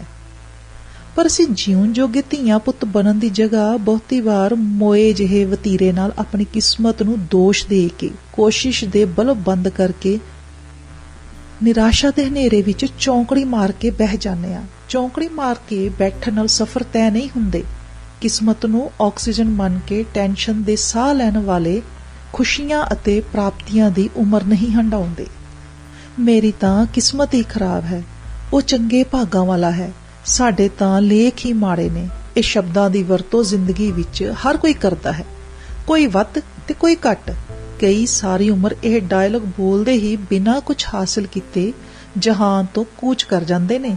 ਪਰ ਜਿਹੜੇ ਇਹ ਗੱਲਾਂ ਤੋਂ ਖਹਿੜਾ ਛੁਡਾ ਕੇ ਇੱਕ ਕੱਕੇ ਨੂੰ ਸਾਫ਼ ਕਰਕੇ, ਮਤਲਬ ਕਿਸਮਤ ਦੇ ਡਾਇਲੌਗ ਤੇ ਡਿਲੀਟ ਮਾਰ ਕੇ 5 ਕੱਕੇ ਫੜ ਲੈਂਦੇ ਹਨ, ਮਤਲਬ ਕਲਾ, ਕੋਸ਼ਿਸ਼, ਕਾਰਜ, ਕਰਤਵ, ਕਾਬਲੀਅਤ ਨੂੰ ਅਪਣਾ ਲੈਂਦੇ ਹਨ, ਉਹ ਇਹ ਸਾਬਤ ਕਰ ਦਿੰਦੇ ਹਨ ਕਿ ਮਨੁੱਖ ਕਿਸਮਤ ਨੂੰ ਲਿਖਦਾ ਹੈ, ਕਿਸਮਤ ਮਨੁੱਖ ਨੂੰ ਨਹੀਂ ਸਿਰਜਦੀ। ਸ਼੍ਰੀ ਰਾਮ ਚੰਦਰ ਨੇ ਬਨਵਾਸ ਕਬੂਲ ਕੀਤਾ ਸੀ, ਉਹਨਾਂ ਦੀ ਕਿਸਮਤ ਵਿੱਚ ਬਨਵਾਸ ਨਹੀਂ ਸੀ ਲਿਖਿਆ। ਕੌਰਵਾਂ ਨੇ ਆਪਣੇ ਹਉਮੈ ਨਾਲ ਮਾਹੌਲ ਹੀ ਐਸਾ ਬਣਾ ਦਿੱਤਾ ਕਿ ਯੁੱਧ ਮਹਾਭਾਰਤ ਹੋਇਆ। ਗੁਰੂ ਨਾਨਕ ਦੇਵ ਜੀ ਨੂੰ 4 ਉਦਾਸੀਆਂ ਦੇ ਰਾਹ ਕਿਸਮਤ ਨੇ ਨਹੀਂ ਪਾਇਆ ਸੀ, ਸਗੋਂ ਇਹ ਰਾਹ ਨੂੰ ਗੁਰੂ ਨਾਨਕ ਦੇਵ ਜੀ ਨੇ ਖੁਦ ਚੁਣਿਆ ਸੀ ਤੇ ਚਮਕਾਇਆ ਸੀ। ਗੁਰੂ ਨਾਨਕ ਤਾਂ ਕਿਸਮਤ ਅਤੇ ਕਰਾਮਾਤ ਨੂੰ ਮੰਨਦੇ ਹੀ ਨਹੀਂ ਸਨ। ਗੁਰੂ ਤੇਗ ਬਹਾਦਰ ਜੀ ਦੀ ਕਿਸਮਤ ਵਿੱਚ ਸ਼ਹੀਦੀ ਨਹੀਂ ਸੀ ਲਿਖੀ ਮਿੱਤਰੋ, ਗੁਰੂ ਜੀ ਨੇ ਸ਼ਹੀਦੀ ਆਪ ਚੁਣੀ ਸੀ। ਇਤਿਹਾਸ ਗਵਾਹ ਹੈ, ਗੁਰੂ ਚੁਣਨ ਕਰਕੇ ਹੀ ਵੱਡਾ ਹੁੰਦਾ ਹੈ। ਗੁਰੂ ਰਾਹ ਚੁਣਦਾ ਹੈ, ਗੁਰੂ ਰਾਹ ਵਿਖਾਉਂਦਾ ਹੈ। 1947 ਦੀ ਵੰਡ ਤੇ 1984 ਦੇ ਦੰਗੇ ਕਿਸਮਤ ਦੇ ਕਾਰੇ ਨਹੀਂ ਸਨ, ਇਹ ਸਿਆਸਤ ਦੀਆਂ ਕਾਲੀਆਂ ਕਰਤੂਤਾਂ ਸਨ। ਕੁੱਖਾਂ ਵਿੱਚ ਭਰੂਣ ਦਾ ਕਤਲ ਭਰੂਣ ਦੀ ਕਿਸਮਤ ਨਹੀਂ, ਸਗੋਂ ਇਨਸਾਨ ਦਾ ਰਾਖਸ਼ਸੀ ਕਾਰਾ ਹੈ। ਕਿਸਮਤ ਜੇਕਰ ਅਰਥ ਅਤੇ ਹੋਂਦ ਰੱਖਦੀ ਹੁੰਦੀ ਤਾਂ 33 ਕਰੋੜ ਦੇਵੀ ਦੇਵਤਿਆਂ, ਗੁਰੂਆਂ, ਪੀਰਾਂ, ਫਕੀਰਾਂ, ਪੂਜਾ, ਹਵਨ, ਯੱਗ, ਵਰਤ ਦੀ ਧਰਤੀ ਭਾਰਤ ਉੱਤੇ ਉਹ ਕੁਝ ਸ਼ਰਮਨਾਕ, ਹਿੰਸਕ ਤੇ ਗੈਰ ਕੁਦਰਤੀ ਤੇ ਭਿਆਨਕ ਨਾ ਵਾਪਰਦਾ ਜੋ ਵਾਪਰਿਆ ਅਤੇ ਵਾਪਰ ਰਿਹਾ, ਕਿਉਂਕਿ ਭਗਵਾਨ ਇੰਨੀ ਮਾੜੀ ਕਿਸਮਤ ਕਦੇ ਨਹੀਂ ਲਿਖਣਗੇ ਕਿ ਮਾਂ-ਬਾਪ ਆਪਣੀ ਔਲਾਦ ਬਾਰੇ ਹਿੰਸਕ, ਸ਼ਰਮਨਾਕ ਲਿਖ ਸਕਦੇ ਨੇ। ਭਗਵਾਨ ਪਿਤਾ ਹੈ, ਕੀ ਪਿਤਾ ਆਪਣੀ ਧੀ ਦੀ ਕਿਸਮਤ ਵਿੱਚ ਬਲਾਤਕਾਰ ਲਿਖ ਸਕਦਾ ਹੈ? ਇਹ ਕਥਨ ਅਤੇ ਤਰਕ ਦੁਨੀਆ ਭਰ ਦੇ ਹਰ ਮਾੜੇ ਨਾਲ ਵੀ ਸੰਬੰਧਿਤ ਹੈ। ਜ਼ਿੰਦਗੀ ਦੇ ਵਿੱਚ ਰੰਗ ਕਿਸਮਤ ਨਹੀਂ, ਸਾਡੀ ਸੋਚ ਭਰਦੀ ਹੈ। ਸਾਡਾ ਇਰਾਦਾ ਹੀ ਸਾਡੀ ਮੰਜ਼ਿਲ ਨਿਸ਼ਚਿਤ ਕਰਦੀ ਹੈ। ਪੱਤਰੀਆਂ ਦੇ ਗ੍ਰਹਿ ਚੱਕਰ ਜਾਂ ਹੱਥ ਮੱਥੇ ਦੀਆਂ ਲਕੀਰਾਂ ਕਿਸਮਤ ਦੀਆਂ ਸਿਰਜਕ ਨਹੀਂ ਹਨ। ਜੇ ਪੱਤਰੀਆਂ ਜਾਂ ਲਕੀਰਾਂ ਜ਼ਿੰਦਗੀ ਦੀ ਰੂਪ ਰੇਖਾ ਅਤੇ ਤਸਵੀਰ ਘੜਦੀਆਂ ਹੁੰਦੀਆਂ ਤਾਂ ਨਜੂਮੀਆਂ, ਜੋਤਸ਼ੀਆਂ ਤੇ ਰਾਸ਼ੀਫਲ ਦੱਸਣ ਵਾਲੇ ਨੇ ਪਹਿਲਾਂ ਖੁਦ ਦਾ ਵਰਤਮਾਨ ਅਤੇ ਭਵਿੱਖ ਸਵਾਰਨਾ ਸੀ। ਕੀ ਕੋਈ ਭਵਿੱਖ ਦੱਸਣ ਵਾਲਾ ਜਾਂ ਗ੍ਰਹਿ ਉਪਾਅ ਕਰਨ ਵਾਲਾ ਅੱਜ ਤੱਕ ਆਪਣੀ ਮੌਤ ਦੀ ਭਵਿੱਖਬਾਣੀ ਕਰ ਸਕਿਆ ਜਾਂ ਆਪਣੀ ਮੌਤ ਨੂੰ ਟਾਲ ਸਕਿਆ? ਕਿ ਨਜੂਮੀ, ਜੋਤਸ਼ੀ ਤੇ ਰਾਸ਼ੀਫਲ ਦੱਸਣ ਵਾਲੇ ਆਪਣੇ ਘਰਾਂ ਵਿੱਚੋਂ ਬਿਮਾਰੀ, ਦੁੱਖ, ਕਲੇਸ਼ ਦੂਰ ਕਰ ਸਕੇ? ਕਿਸਮਤ ਦੇ ਪਿੱਛੇ ਲੱਗ ਕੇ ਆਪਣੇ ਸੁਪਨਿਆਂ ਦਾ ਕਤਲ ਨਾ ਕਰੋ। ਕਿਸਮਤ ਤੇ ਯਕੀਨ ਕਰਕੇ ਸੁਪਨਿਆਂ ਦੇ ਬੀਜ ਲੁਕੋ ਕੇ ਨਾ ਰੱਖੋ। ਪੰਜਾਬੀ ਦੇ ਇਨਕਲਾਬੀ ਕਵੀ ਪਾਸ਼ ਦਾ ਕਹਿਣਾ ਹੈ, ਸਭ ਤੋਂ ਖਤਰਨਾਕ ਹੁੰਦਾ ਹੈ ਸਾਡੇ ਸੁਪਨਿਆਂ ਦਾ ਮਰ ਜਾਣਾ। ਸੁਪਨਿਆਂ ਨੂੰ ਜਿਉਂਦਾ ਰੱਖਣ ਵਾਲੇ ਤੇ ਸੁਪਨੇ ਬੀਜਣ ਵਾਲੇ ਹਨੇਰੇ ਵਕਤਾਂ ਨੂੰ ਵੀ ਲਿਸ਼ਕਣ ਲਾ ਦਿੰਦੇ ਹਨ। ਮਿੱਤਰੋ, ਵਕਤ ਅਤੇ ਕੁਦਰਤ ਕਿਸਮਤ ਦੇ ਗੁਲਾਮ ਨਹੀਂ ਹਨ। ਅਸੀਂ ਵਕਤ ਅਤੇ ਕੁਦਰਤ ਦਾ ਅਹਿਮ ਹਿੱਸਾ ਹਾਂ। ਦਰਅਸਲ ਅਸੀਂ ਜਦ ਕਿਸਮਤ ਦੇ ਸਿਰ ਇਲਜ਼ਾਮ ਧਰਦੇ ਹਾਂ ਤਦ ਅਸੀਂ ਖੁਦ ਹਾਰ ਮੰਨ ਕੇ ਹੱਥ ਖੜੇ ਕਰਦੇ ਹਾਂ। ਬੇਹਿੰਮਤੀ, ਅਕਣਾ ਥੱਕਣਾ, ਕੰਮ ਕਰਨ ਵਿੱਚ ਦਿਲਚਸਪੀ ਨਾ ਹੋਣਾ, ਆਲਸ ਤੇ ਚਮਤਕਾਰ ਹੋਣ ਦਾ ਯਕੀਨ ਹੀ ਸਾਡੇ ਤੋਂ ਕਿਸਮਤ ਦੇ ਚੰਗਾ ਮਾੜਾ ਹੋਣ ਦੀਆਂ ਗੱਲਾਂ ਕਰਵਾਉਂਦਾ ਹੈ। ਮੈਨੂੰ ਬਹੁਤ ਵਿਸ਼ਵਾਸ ਹੈ ਕਿ ਤੁਸੀਂ ਖੁਦ ਨੂੰ ਸਮਝੋਗੇ, ਫਿਰ ਲੋਕ ਤੁਹਾਨੂੰ ਸਮਝਣਗੇ। ਮੈਂ ਕਦੇ ਨਹੀਂ ਕਿਹਾ ਤੇ ਨਾ ਹੀ ਕਹਾਂਗਾ ਕਿ ਲੋਕ ਮੈਨੂੰ ਸਮਝਦੇ ਹੀ ਨਹੀਂ। ਦਰਅਸਲ ਜਿਨ੍ਹਾਂ ਨੂੰ ਮੈਂ ਸਮਝਾ ਨਹੀਂ ਸਕਦਾ ਉਹ ਮੈਨੂੰ ਨਹੀਂ ਸਮਝਦੇ। ਮੈਂ ਜਿਨ੍ਹਾਂ ਨਾਲੋਂ ਖੁਦ ਨੂੰ ਤੋੜ ਕੇ ਰੱਖਦਾ ਹਾਂ ਉਹ ਮੈਨੂੰ ਨਹੀਂ ਸਮਝਣਗੇ। ਮੈਂ ਜਿਨ੍ਹਾਂ ਦੀ ਹਰ ਗੱਲ ਦੀ ਹਾਮੀ ਨਹੀਂ ਭਰਦਾ ਉਹ ਮੈਨੂੰ ਸਮਝ ਕੇ ਵੀ ਨਹੀਂ ਸਮਝਣਗੇ। ਕੱਟੜ ਅਤੇ ਅੰਧ ਵਿਸ਼ਵਾਸੀ ਮੈਨੂੰ ਨਹੀਂ ਸਮਝਣਗੇ। ਜੇ ਮੇਰੀ ਸਮਝ ਕਿਸੇ ਦਾ ਨੁਕਸਾਨ ਨਹੀਂ ਕਰਦੀ ਤਾਂ ਮੈਨੂੰ ਕੋਈ ਅਫਸੋਸ ਨਹੀਂ ਕਿ ਮੈਨੂੰ ਕੋਈ ਕਿਉਂ ਨਹੀਂ ਸਮਝਦਾ। ਹਾਂ, ਜੇ ਮੈਨੂੰ ਕੋਈ ਨਹੀਂ ਸਮਝਦਾ ਤਾਂ ਹੋ ਸਕਦਾ ਹੈ ਕਿ ਮੈਨੂੰ ਸਮਝਾਉਣਾ ਹੀ ਨਾ ਆਉਂਦਾ ਹੋਵੇ। ਕਿਉਂ ਜੀ, ਕਿ ਤੁਹਾਨੂੰ ਕਦੇ ਇਸ ਸਵਾਲ ਦਾ ਸਾਹਮਣਾ ਕਰਨਾ ਪਿਆ ਕਿ ਲੋਕ ਤੁਹਾਨੂੰ ਸਮਝਦੇ ਨਹੀਂ? ਗੱਲ ਕਰਨ ਦਾ ਅਤੇ ਸਮਝਾਉਣ ਦਾ ਵੱਲ ਹੋਵੇ ਤਾਂ ਰੁੱਖ ਪੱਤੇ ਫੁੱਲ ਵੀ ਤੁਹਾਡੇ ਹਾਨੀ ਹੋ ਜਾਂਦੇ ਹਨ। ਤੁਹਾਡੇ ਵਿਵਹਾਰ, ਤਰਕ, ਇਰਾਦੇ ਅਤੇ ਪਹੁੰਚ ਨੇ ਤੈਅ ਕਰਨਾ ਹੈ ਕਿ ਤੁਹਾਨੂੰ ਸਮਝਿਆ ਜਾਵੇ ਜਾਂ ਨਾ। ਸਮਝ ਆਉਣਾ ਅਤੇ ਸਹਿਮਤ ਹੋਣਾ ਅਲੱਗ ਗੱਲਾਂ ਨੇ। ਜਿਸ ਨੇ ਮਿੱਥ ਹੀ ਲਿਆ ਹੈ ਕਿ ਉਹ ਤੁਹਾਡੀ ਗੱਲ ਨੂੰ ਨਹੀਂ ਸਮਝੇਗਾ ਤਾਂ ਉਹ ਨਹੀਂ ਸਮਝਣ ਦਾ ਹੀ ਡਰਾਮਾ ਕਰੇਗਾ, ਪਰ ਸਮਝ ਜ਼ਰੂਰ ਜਾਵੇਗਾ। ਹਾਂ, ਮੰਨੇਗਾ ਨਹੀਂ। ਜ਼ਰੂਰੀ ਨਹੀਂ ਕਿ ਜਿਸ ਨੂੰ ਤੁਹਾਡੀ ਗੱਲ ਸਮਝ ਆਵੇ ਉਹ ਤੁਹਾਡੇ ਨਾਲ ਸਹਿਮਤ ਵੀ ਹੋਵੇ। ਹਾਂ, ਬਹੁਤ ਜ਼ਿਆਦਾ ਸੰਭਾਵਨਾ ਹੁੰਦੀ ਹੈ ਕਿ ਜਿਸ ਨੇ ਤੁਹਾਨੂੰ ਦਿਮਾਗ ਨਾਲ ਪਰਿਵਰਤਨ ਲਈ ਸਮਝਿਆ ਹੈ ਅਸਲ ਵਿੱਚ ਉਹ ਹੀ ਧੁਰ ਅੰਦਰੋਂ ਤੁਹਾਡੇ ਨਾਲ ਸਹਿਮਤ ਹੋਵੇਗਾ। ਬਿਨਾਂ ਦੱਸਿਆ ਪੁੱਛਿਆ, ਬਿਨ ਬੋਲੇ ਸੁਨੇ, ਬਗੈਰ ਪੜ੍ਹੇ ਲਿਖੇ ਕੋਈ ਨਹੀਂ ਸਮਝਦਾ। ਦਰਅਸਲ ਸਾਡੀਆਂ ਬਹੁਤੀਆਂ ਸਮੱਸਿਆਵਾਂ ਇਸ ਗੱਲ ਨਾਲ ਹੀ ਅਟਕੀਆਂ ਲਟਕੀਆਂ ਤੇ ਜਿਉਂ ਦੀਆਂ ਤਿਉਂ ਰਹਿੰਦੀਆਂ ਹਨ ਕਿ ਅਸੀਂ ਪਹਿਲਾਂ ਹੀ ਫੈਸਲਾ ਕਰ ਲੈਂਦੇ ਹਾਂ ਕਿ ਸਾਨੂੰ ਜਾਂ ਸਾਡੀ ਗੱਲ ਨੂੰ ਕੋਈ ਨਹੀਂ ਸਮਝੇਗਾ। ਇਹੀ ਗੱਲ 1 ਤੋਂ 2, 2 ਤੋਂ ਜਨ ਸਮੂਹ ਅਤੇ ਦੇਸ਼ ਉਤੇ ਢੁਕਦੀ ਹੈ। ਸਾਨੂੰ ਨਾ ਸਮਝਣ ਕਰਕੇ ਲੋਕ ਕਹਿਣ ਲੱਗ ਜਾਂਦੇ ਹਨ ਕਿ ਇਸ ਦਾ ਕੁਝ ਨਹੀਂ ਹੋ ਸਕਦਾ। ਫਿਰ ਅਸੀਂ ਵੀ ਪਿੱਛੇ ਨਹੀਂ ਰਹਿੰਦੇ ਅਤੇ ਅਸੀਂ ਕਹਿਣ ਲੱਗਦੇ ਹਾਂ ਕਿ ਇਸ ਦੇਸ਼ ਦਾ ਕੁਝ ਨਹੀਂ ਹੋ ਸਕਦਾ। ਮੇਰੇ ਜਿਹਿਆਂ ਨੇ ਖੁਦ ਕੁਝ ਕਰਨਾ ਨਹੀਂ ਹੁੰਦਾ ਤੇ ਦੋਸ਼ ਮੜਨਾ ਹੁੰਦਾ ਹੈ ਕਿਸੇ ਦੂਜੇ ਤੇ। ਦੂਜੇ ਨੇ ਦੇਸ਼ ਤੇ। ਇਹਨਾਂ ਵਿੱਚੋਂ ਅਸੀਂ ਕਦੇ ਪਹਿਲੇ ਹੁੰਦੇ ਹਾਂ ਤੇ ਕਦੇ ਦੂਜੇ। ਮਿੱਤਰ ਜੀ, ਦੇਸ਼ ਦਾ ਕੁਝ ਬਣਾਉਣਾ ਕਿਸਨੇ ਹੈ? ਮੰਤਰੀਆਂ ਨੇ, ਅਫਸਰਾਂ ਨੇ, ਜੱਜ ਵਕੀਲਾਂ ਨੇ, ਅਧਿਆਪਕਾਂ ਨੇ, ਵਪਾਰੀਆਂ ਨੇ, ਗ੍ਰਾਹਕਾਂ ਨੇ, ਕਿਸਾਨਾਂ ਨੇ, ਮਜ਼ਦੂਰਾਂ ਨੇ, ਬਾਕੀਆਂ ਨੇ। ਤੇ ਅਸੀਂ ਕੀ ਕਰਨਾ ਹੈ? ਮੰਤਰੀ, ਅਫਸਰ, ਜੱਜ, ਵਕੀਲ, ਅਧਿਆਪਕ, ਕਲਰਕ, ਚਪੜਾਸੀ, ਲੇਖਕ, ਕਲਾਕਾਰ, ਮਜ਼ਦੂਰ ਆਦਿ ਆਦਿ ਆਦਿ। ਇਹ ਕਿੱਥੋਂ ਆਉਂਦੇ ਨੇ? ਇਹ ਕਿਹਨਾਂ ਵਿੱਚੋਂ ਹਨ? ਮੈਂ, ਤੂੰ, ਅਸੀਂ, ਤੁਸੀਂ, ਉਹ, ਆ ਹੀ ਤਾਂ ਹਾਂ।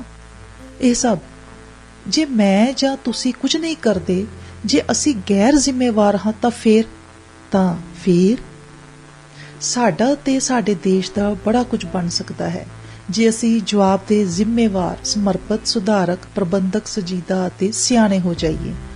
ਧਰਤੀ ਉੱਤੇ ਜਾਂ ਧਰਤੀ ਤੋਂ ਉੱਪਰ ਸਪੇਸ ਵਿੱਚ ਜਿਨ੍ਹਾਂ ਮੁਲਕਾਂ ਦਾ ਕੁਝ ਨਹੀਂ ਬਣਿਆ ਹੈ ਜਾਂ ਜਿਨ੍ਹਾਂ ਮੁਲਕਾਂ ਨੇ ਤਰੱਕੀ ਕੀਤੀ ਹੈ ਉਹਨਾਂ ਨੇ ਆਪਣੇ ਜ਼ਿੰਮੇਵਾਰ, ਲਿਆਕਤ ਵਾਲੇ, ਹੁਨਰਮੰਦ, ਤਰੱਕੀ ਪਸੰਦ ਅਤੇ ਕੁਝ ਸੋਹਣਾ ਨਵਾਂ ਕਰਦੇ ਰਹਿਣ ਦੀ ਇੱਛਾ ਵਾਲੇ ਨਾਗਰਿਕਾਂ ਕਰਕੇ ਹੀ ਕੀਤੀ ਹੈ।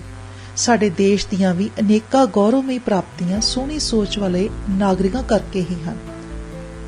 ਸੋਹਣੀ ਸੋਚ ਵਾਲੇ ਵੱਖਰੇ ਨਹੀਂ ਜੰਮਦੇ, ਪਰ ਉਹ ਪਲਦੇ ਵੱਖਰਾ ਸੋਚ ਕੇ ਹਨ। ਸੋਹਣਾ ਇਨਸਾਨ ਬਣਨ ਵਿੱਚ ਧਨ ਨਹੀਂ, ਮਨ ਮਦਦ ਕਰਦਾ ਹੈ। ਸੋਹਣੀ ਸੋਚ ਵਾਲੇ ਸੋਹਣਾ ਕਰਨ ਵਿੱਚ ਯਕੀਨ ਰੱਖਦੇ ਹਨ। ਸੋਹਣੀ ਸੋਚ ਵਾਲੇ ਅੱਖਾਂ ਕੰਨ ਮੀਚ ਕੇ ਹਾਂ ਜੀ ਨਹੀਂ ਕਰਦੇ। ਸੋਹਣੀ ਸੋਚ ਵਾਲੇ ਸਿਰਫ ਬੋਲਦੇ ਹੀ ਨਹੀਂ ਹਨ। ਸੋਹਣੀ ਸੋਚ ਵਾਲੇ ਸਿਰਫ ਇਲਜ਼ਾਮ ਹੀ ਨਹੀਂ ਲਾਉਂਦੇ, ਉਹ ਖੁਦ ਦੀ ਵੀ ਛਾਣਬੀਨ ਕਰਦੇ ਹਨ। ਸੋਹਣੀ ਸੋਚ ਵਾਲਾ ਜੇ ਇਹ ਕਹੇਗਾ ਤਾਂ ਇਉਂ ਸੋਚੇਗਾ ਵੀ ਜ਼ਰੂਰ, ਗੰਦਗੀ ਬਹੁਤ ਹੈ, ਫੈਲਾਉਂਦਾ ਕੌਣ ਹੈ? ਰਿਸ਼ਵਤਖੋਰੀ ਬਹੁਤ ਹੈ, ਦਿੰਦਾ ਕੌਣ ਹੈ? ਸੜਕਾਂ ਤੇ ਤਾਂ ਮੌਤ ਹੀ ਤੁਰੀ ਫਿਰਦੀ ਹੈ। ਤੁਸੀਂ ਜੀਵਨ ਤੁਰਦਾ ਦਿਖਾਉਣ ਲਈ ਕੀ ਕਰ ਰਹੇ ਹੋ? ਮਾਤ ਭਾਸ਼ਾ ਰੁਲ ਰਹੀ ਹੈ, ਕੀ ਕਰ ਰਹੇ ਹੋ ਸੰਭਲ ਲਈ? ਤਕੜੇ ਦਾ ਸੱਤੀ ਵੀ ਹੀ ਸੋ, ਮਾੜੇ ਨੂੰ 2 ਦੂਣੀ 4 ਕਰਨਾ ਹੀ ਸਿਖਾ ਦਿਓ। ਲੋਕਾਂ ਦੀ ਕਹਿਣੀ ਹੋਰ ਹੈ ਤੇ ਕਰਨੀ ਹੋਰ। ਅੱਛਾ, ਆਪਣੀ ਲੀਡਰ ਕਰਪਟ ਨੇ ਸਾਡੇ। ਲੀਡਰ ਬਣਾਏ ਕਿਸਨੇ ਨੇ? ਖੁਦ ਤੋਂ ਜਵਾਬ ਮੰਗਿਆ ਕਰੋ, ਬਹੁਤ ਮਸਲੇ ਹੱਲ ਹੋ ਜਾਣਗੇ। ਸੋਹਣਾ ਵੇਖਣ ਮਾਨਣ ਲਈ, ਬੁਰੇ ਨੂੰ ਬਦਲਣ ਲਈ ਸਾਨੂੰ ਖੁਦ ਨੂੰ ਬਦਲਣਾ ਪੈਣਾ ਹੈ। ਖੁਦ ਨੂੰ ਬਦਲ ਕੇ ਹੀ ਆਸਾ ਪਾਸਾ ਬਦਲਿਆ ਜਾ ਸਕਦਾ ਹੈ। ਜੇ ਅਸੀਂ ਖੁਸ਼ ਰਹਿਣ ਲਈ ਸੋਹਣਾ ਜੀਵਨ ਜਿਉਂਦੇ ਹਾਂ ਤਾਂ ਸਾਨੂੰ ਹਾਂ ਮੁਖੀ ਵਤੀਰਾ ਅਪਣਾਉਣਾ ਪਵੇਗਾ। ਅਸੀਂ ਵੀ ਬਹੁਤ ਮਾੜੀਆਂ ਆਦਤਾਂ ਦੇ ਮਾਲਕ ਹਾਂ। ਕਿਹੜੀਆਂ ਦੇ? ਇਹ ਪਤਾ ਕਰੋ। ਸਾਡੇ ਵੀ ਸੁਭਾਅ ਵਿੱਚ ਖਰਾਬੀਆਂ ਹਨ। ਕੀ ਲੱਭਣੀਆਂ ਸ਼ੁਰੂ ਕਰੋ। ਖੁਦ ਵੱਲ ਧਿਆਨ ਦੇਣਾ ਸ਼ੁਰੂ ਕਰੋਗੇ ਤਾਂ ਪਰਿਵਰਤਨ ਸ਼ੁਰੂ ਹੋ ਜਾਵੇਗਾ। ਖੁਦ ਨੂੰ ਪਿਆਰ ਕਰੋਗੇ ਤਾਂ ਕੁਦਰਤ ਅਤੇ ਮਨੁੱਖਤਾ ਨਾਲ ਆਪੇ ਪਿਆਰ ਪੈ ਜਾਵੇਗਾ। ਖੁਦ ਦਾ ਸਤਿਕਾਰ ਕਰੋਗੇ ਤਾਂ ਦੇਸ਼ ਅਤੇ ਲੋਕਾਂ ਲਈ ਸਤਿਕਾਰ ਪੈਦਾ ਹੋ ਜਾਵੇਗਾ। ਇਹ ਸਤਿਕਾਰ ਤੁਹਾਨੂੰ ਬੁਰਾਈ ਖਿਲਾਫ ਖੜਨ ਦੀ ਹਿੰਮਤ ਦੇਵੇਗਾ। ਖੁਦ ਦੇ ਗੁਣ ਪਹਿਚਾਨ ਲਵੋਗੇ ਤਾਂ ਗੁਣ ਵੰਡਣ ਲੱਗ ਜਾਵੋਗੇ ਤੇ ਗੁਣ ਖੋਜਣ ਲੱਗ ਜਾਵੋਗੇ। ਜਿਸ ਦਿਨ ਖੁਦ ਨੂੰ ਆਈ ਲਵ ਯੂ ਕਹਿਣਾ ਆ ਗਿਆ, ਉਸ ਦਿਨ ਮਾਂ ਪਿਓ ਨਾਲ ਸ਼ਿਕਵੇ ਮਿਟ ਜਾਣਗੇ। ਉਸ ਦਿਨ ਧੀ ਪੁੱਤ ਵਿੱਚ ਵਿਸ਼ਵਾਸ ਜਾਗ ਜਾਵੇਗਾ। ਖੁਦ ਦੇ ਮਿੱਤਰ ਬਣੋ ਤੇ ਵੇਖਣਾ, ਮਿੱਤਰਤਾ ਦਾ ਘੇਰਾ ਵਿਸ਼ਾਲ ਹੋ ਜਾਵੇਗਾ। ਜਦ ਖੁਦ ਉੱਤੇ ਹੱਸਣਾ ਆ ਜਾਂਦਾ ਹੈ ਤਦ ਖਿਜਣਾ ਖਿਜਾਉਣਾ ਖਤਮ ਹੋ ਜਾਂਦਾ ਹੈ। ਖੁਦ ਦੀ ਨਿੰਦਿਆ ਆਲੋਚਨਾ ਕਰਨੀ ਸ਼ੁਰੂ ਕਰੋ। ਸ਼ੀਸ਼ੇ ਅੱਗੇ ਕਿਸੇ ਮਿੱਤਰ ਨਾਲ ਜਾਂ ਕਾਗਜ਼ ਉੱਤੇ ਲਿਖ ਕੇ ਵੇਖਣਾ, ਚੁਗਲੀ ਕਰਨ ਦੀ ਆਦਤ ਨਹੀਂ ਰਹਿਣੀ। ਖੁਦ ਨੂੰ ਵੀ ਲਾਹਨਤ ਪਾਉਣੀ ਸਿੱਖੋ ਕਿ ਮੈਂ ਗਾਲ ਕਿਉਂ ਕੱਢੀ, ਮੈਂ ਗੱਡੀ ਰਫ ਕਿਉਂ ਚਲਾਈ, ਮੈਂ ਸਹੀ ਪਾਰਕਿੰਗ ਕਿਉਂ ਨਹੀਂ ਕੀਤੀ, ਮੈਂ ਫਰਜ਼ ਕਿਉਂ ਨਹੀਂ ਨਿਭਾਏ, ਮੈਂ ਕਦੀ ਕਿਤਾਬਾਂ ਤੇ ਪੈਸੇ ਕਿਉਂ ਨਹੀਂ ਖਰਚੇ, ਮੈਨੂੰ ਲਾਇਬ੍ਰੇਰੀ ਜਾਣ ਦੀ ਆਦਤ ਕਿਉਂ ਨਹੀਂ, ਕਿ ਮੈਂ ਕਸਰਤ ਕੀਤੀ, ਮੈਂ ਨਾਜਾਇਜ਼ ਬਿਜਲੀ ਕਿੰਨੀ ਫੂਕੀ, ਮੈਂ ਕਿੰਨਾ ਫਾਲਤੂ ਖਾਦਾ, ਮੈਂ ਕਿੰਨੀ ਝੂਠ ਛੱਡੀ, ਮੈਂ ਕਿੰਨਾ ਪ੍ਰਦੂਸ਼ਣ ਫੈਲਾਇਆ। ਦੂਜਿਆਂ ਉੱਤੇ ਜੋ ਇਲਜ਼ਾਮ ਲਾਉਂਦੇ ਹਾਂ ਅਤੇ ਜੋ ਸ਼ੱਕ ਕਰਦੇ ਹਾਂ ਉਹ ਖੁਦ ਤੇ ਵੀ ਕਰੀਏ ਕਦੀ। ਖੁਦ ਦੇ ਖਾਣ ਪੀਣ, ਰਹਿਣ ਸਹਿਣ, ਬੋਲਣ ਵਿਚਰਨ ਦੀ ਚੀਰ ਫਾੜ ਕਰੀਏ ਕਦੀ। ਖੁਦ ਨੂੰ ਬਦਲ ਲਵੋ ਤਾਂ ਫਿਰ ਜਿਸ ਨੂੰ ਕਹਿੰਦਾ ਸੁਣੋ ਕਿ ਮੇਰੇ ਬਦਲਣ ਨਾਲ ਕੀ ਹੋ ਜੂ, ਉਹਨੂੰ 10 ਸਮਝਾ ਸਕੋਗੇ ਕਿ ਕੀ ਹੁੰਦਾ ਹੈ ਖੁਦ ਨੂੰ ਬਦਲਣ ਨਾਲ। ਖੁਦ ਨੂੰ ਬਦਲ ਦੇਣਾ ਸਹੀ ਅਰਥਾਂ ਵਿੱਚ ਹੀ ਪਰਿਵਰਤਨ ਹੈ। ਖੁਦ ਨੂੰ ਬਦਲ ਕੇ ਹੀ ਚਮਤਕਾਰ ਹੁੰਦੇ ਹਨ। ਚਮਤਕਾਰ ਕੋਈ ਗੈਬੀ ਤਾਕਤ ਨਹੀਂ ਕਰਦੀ, ਖੁਦ ਇਨਸਾਨ ਦੀ ਫਿਤਰਤ ਚਮਤਕਾਰ ਕਰਦੀ ਹੈ। ਚਮਤਕਾਰ ਦੇ ਮੰਤਰ ਗ੍ਰੰਥਾਂ ਤੇ ਕਿਤਾਬਾਂ ਵਿੱਚੋਂ ਮਿਲਦੇ ਹਨ। ਪਾਠਕ ਚਮਤਕਾਰ ਕਰਦੇ ਹਨ, ਪਾਠੀ ਨਹੀਂ। ਗੁਰੂ ਅਤੇ ਸ਼ਾਗਿਰਦ ਚਮਤਕਾਰ ਕਰਦੇ ਹਨ, ਬਾਬੇ ਅਤੇ ਸ਼ਰਧਾਲੂ ਅੰਧ ਵਿਸ਼ਵਾਸ ਫੈਲਾਉਂਦੇ ਹਨ। ਚਮਤਕਾਰ ਕਿਤਾਬ ਕਰਦੀ ਹੈ, ਸ਼ਰਾਬ ਨਹੀਂ। ਜਿਹੜੀ ਔਰਤ ਸੋਹਣੀਆਂ ਕਿਤਾਬਾਂ ਪੜ੍ਹ ਕੇ ਸੋਹਣਾ ਸੰਗੀਤ ਸੁਣ ਕੇ ਬੱਚਾ ਪੈਦਾ ਕਰੇਗੀ, ਉਹ ਸੁੰਗੜ ਸਿਆਣਾ ਅਕਲਮੰਦ ਬੱਚਾ ਪੈਦਾ ਕਰੇਗੀ। ਕਾਰਟੂਨ ਦੇਖ ਕੇ ਕਾਰਟੂਨ ਹੀ ਪੈਦਾ ਕੀਤੇ ਜਾ ਸਕਦੇ ਹਨ। ਤੋਹਫਿਆਂ ਵਿੱਚ ਕਿਤਾਬਾਂ ਲੈਣ ਦੇਣ ਵਾਲੇ ਕਦੇ ਸਮਾਜ ਉੱਤੇ ਬੋਝ ਨਹੀਂ ਬਣਦੇ। ਹਨੇਰੇ ਦੇ ਆਦੀ ਚਾਨਣ ਦੇ ਮੱਥੇ ਲੱਗਣਾ ਗੁਨਾਹ ਸਮਝਦੇ ਹਨ।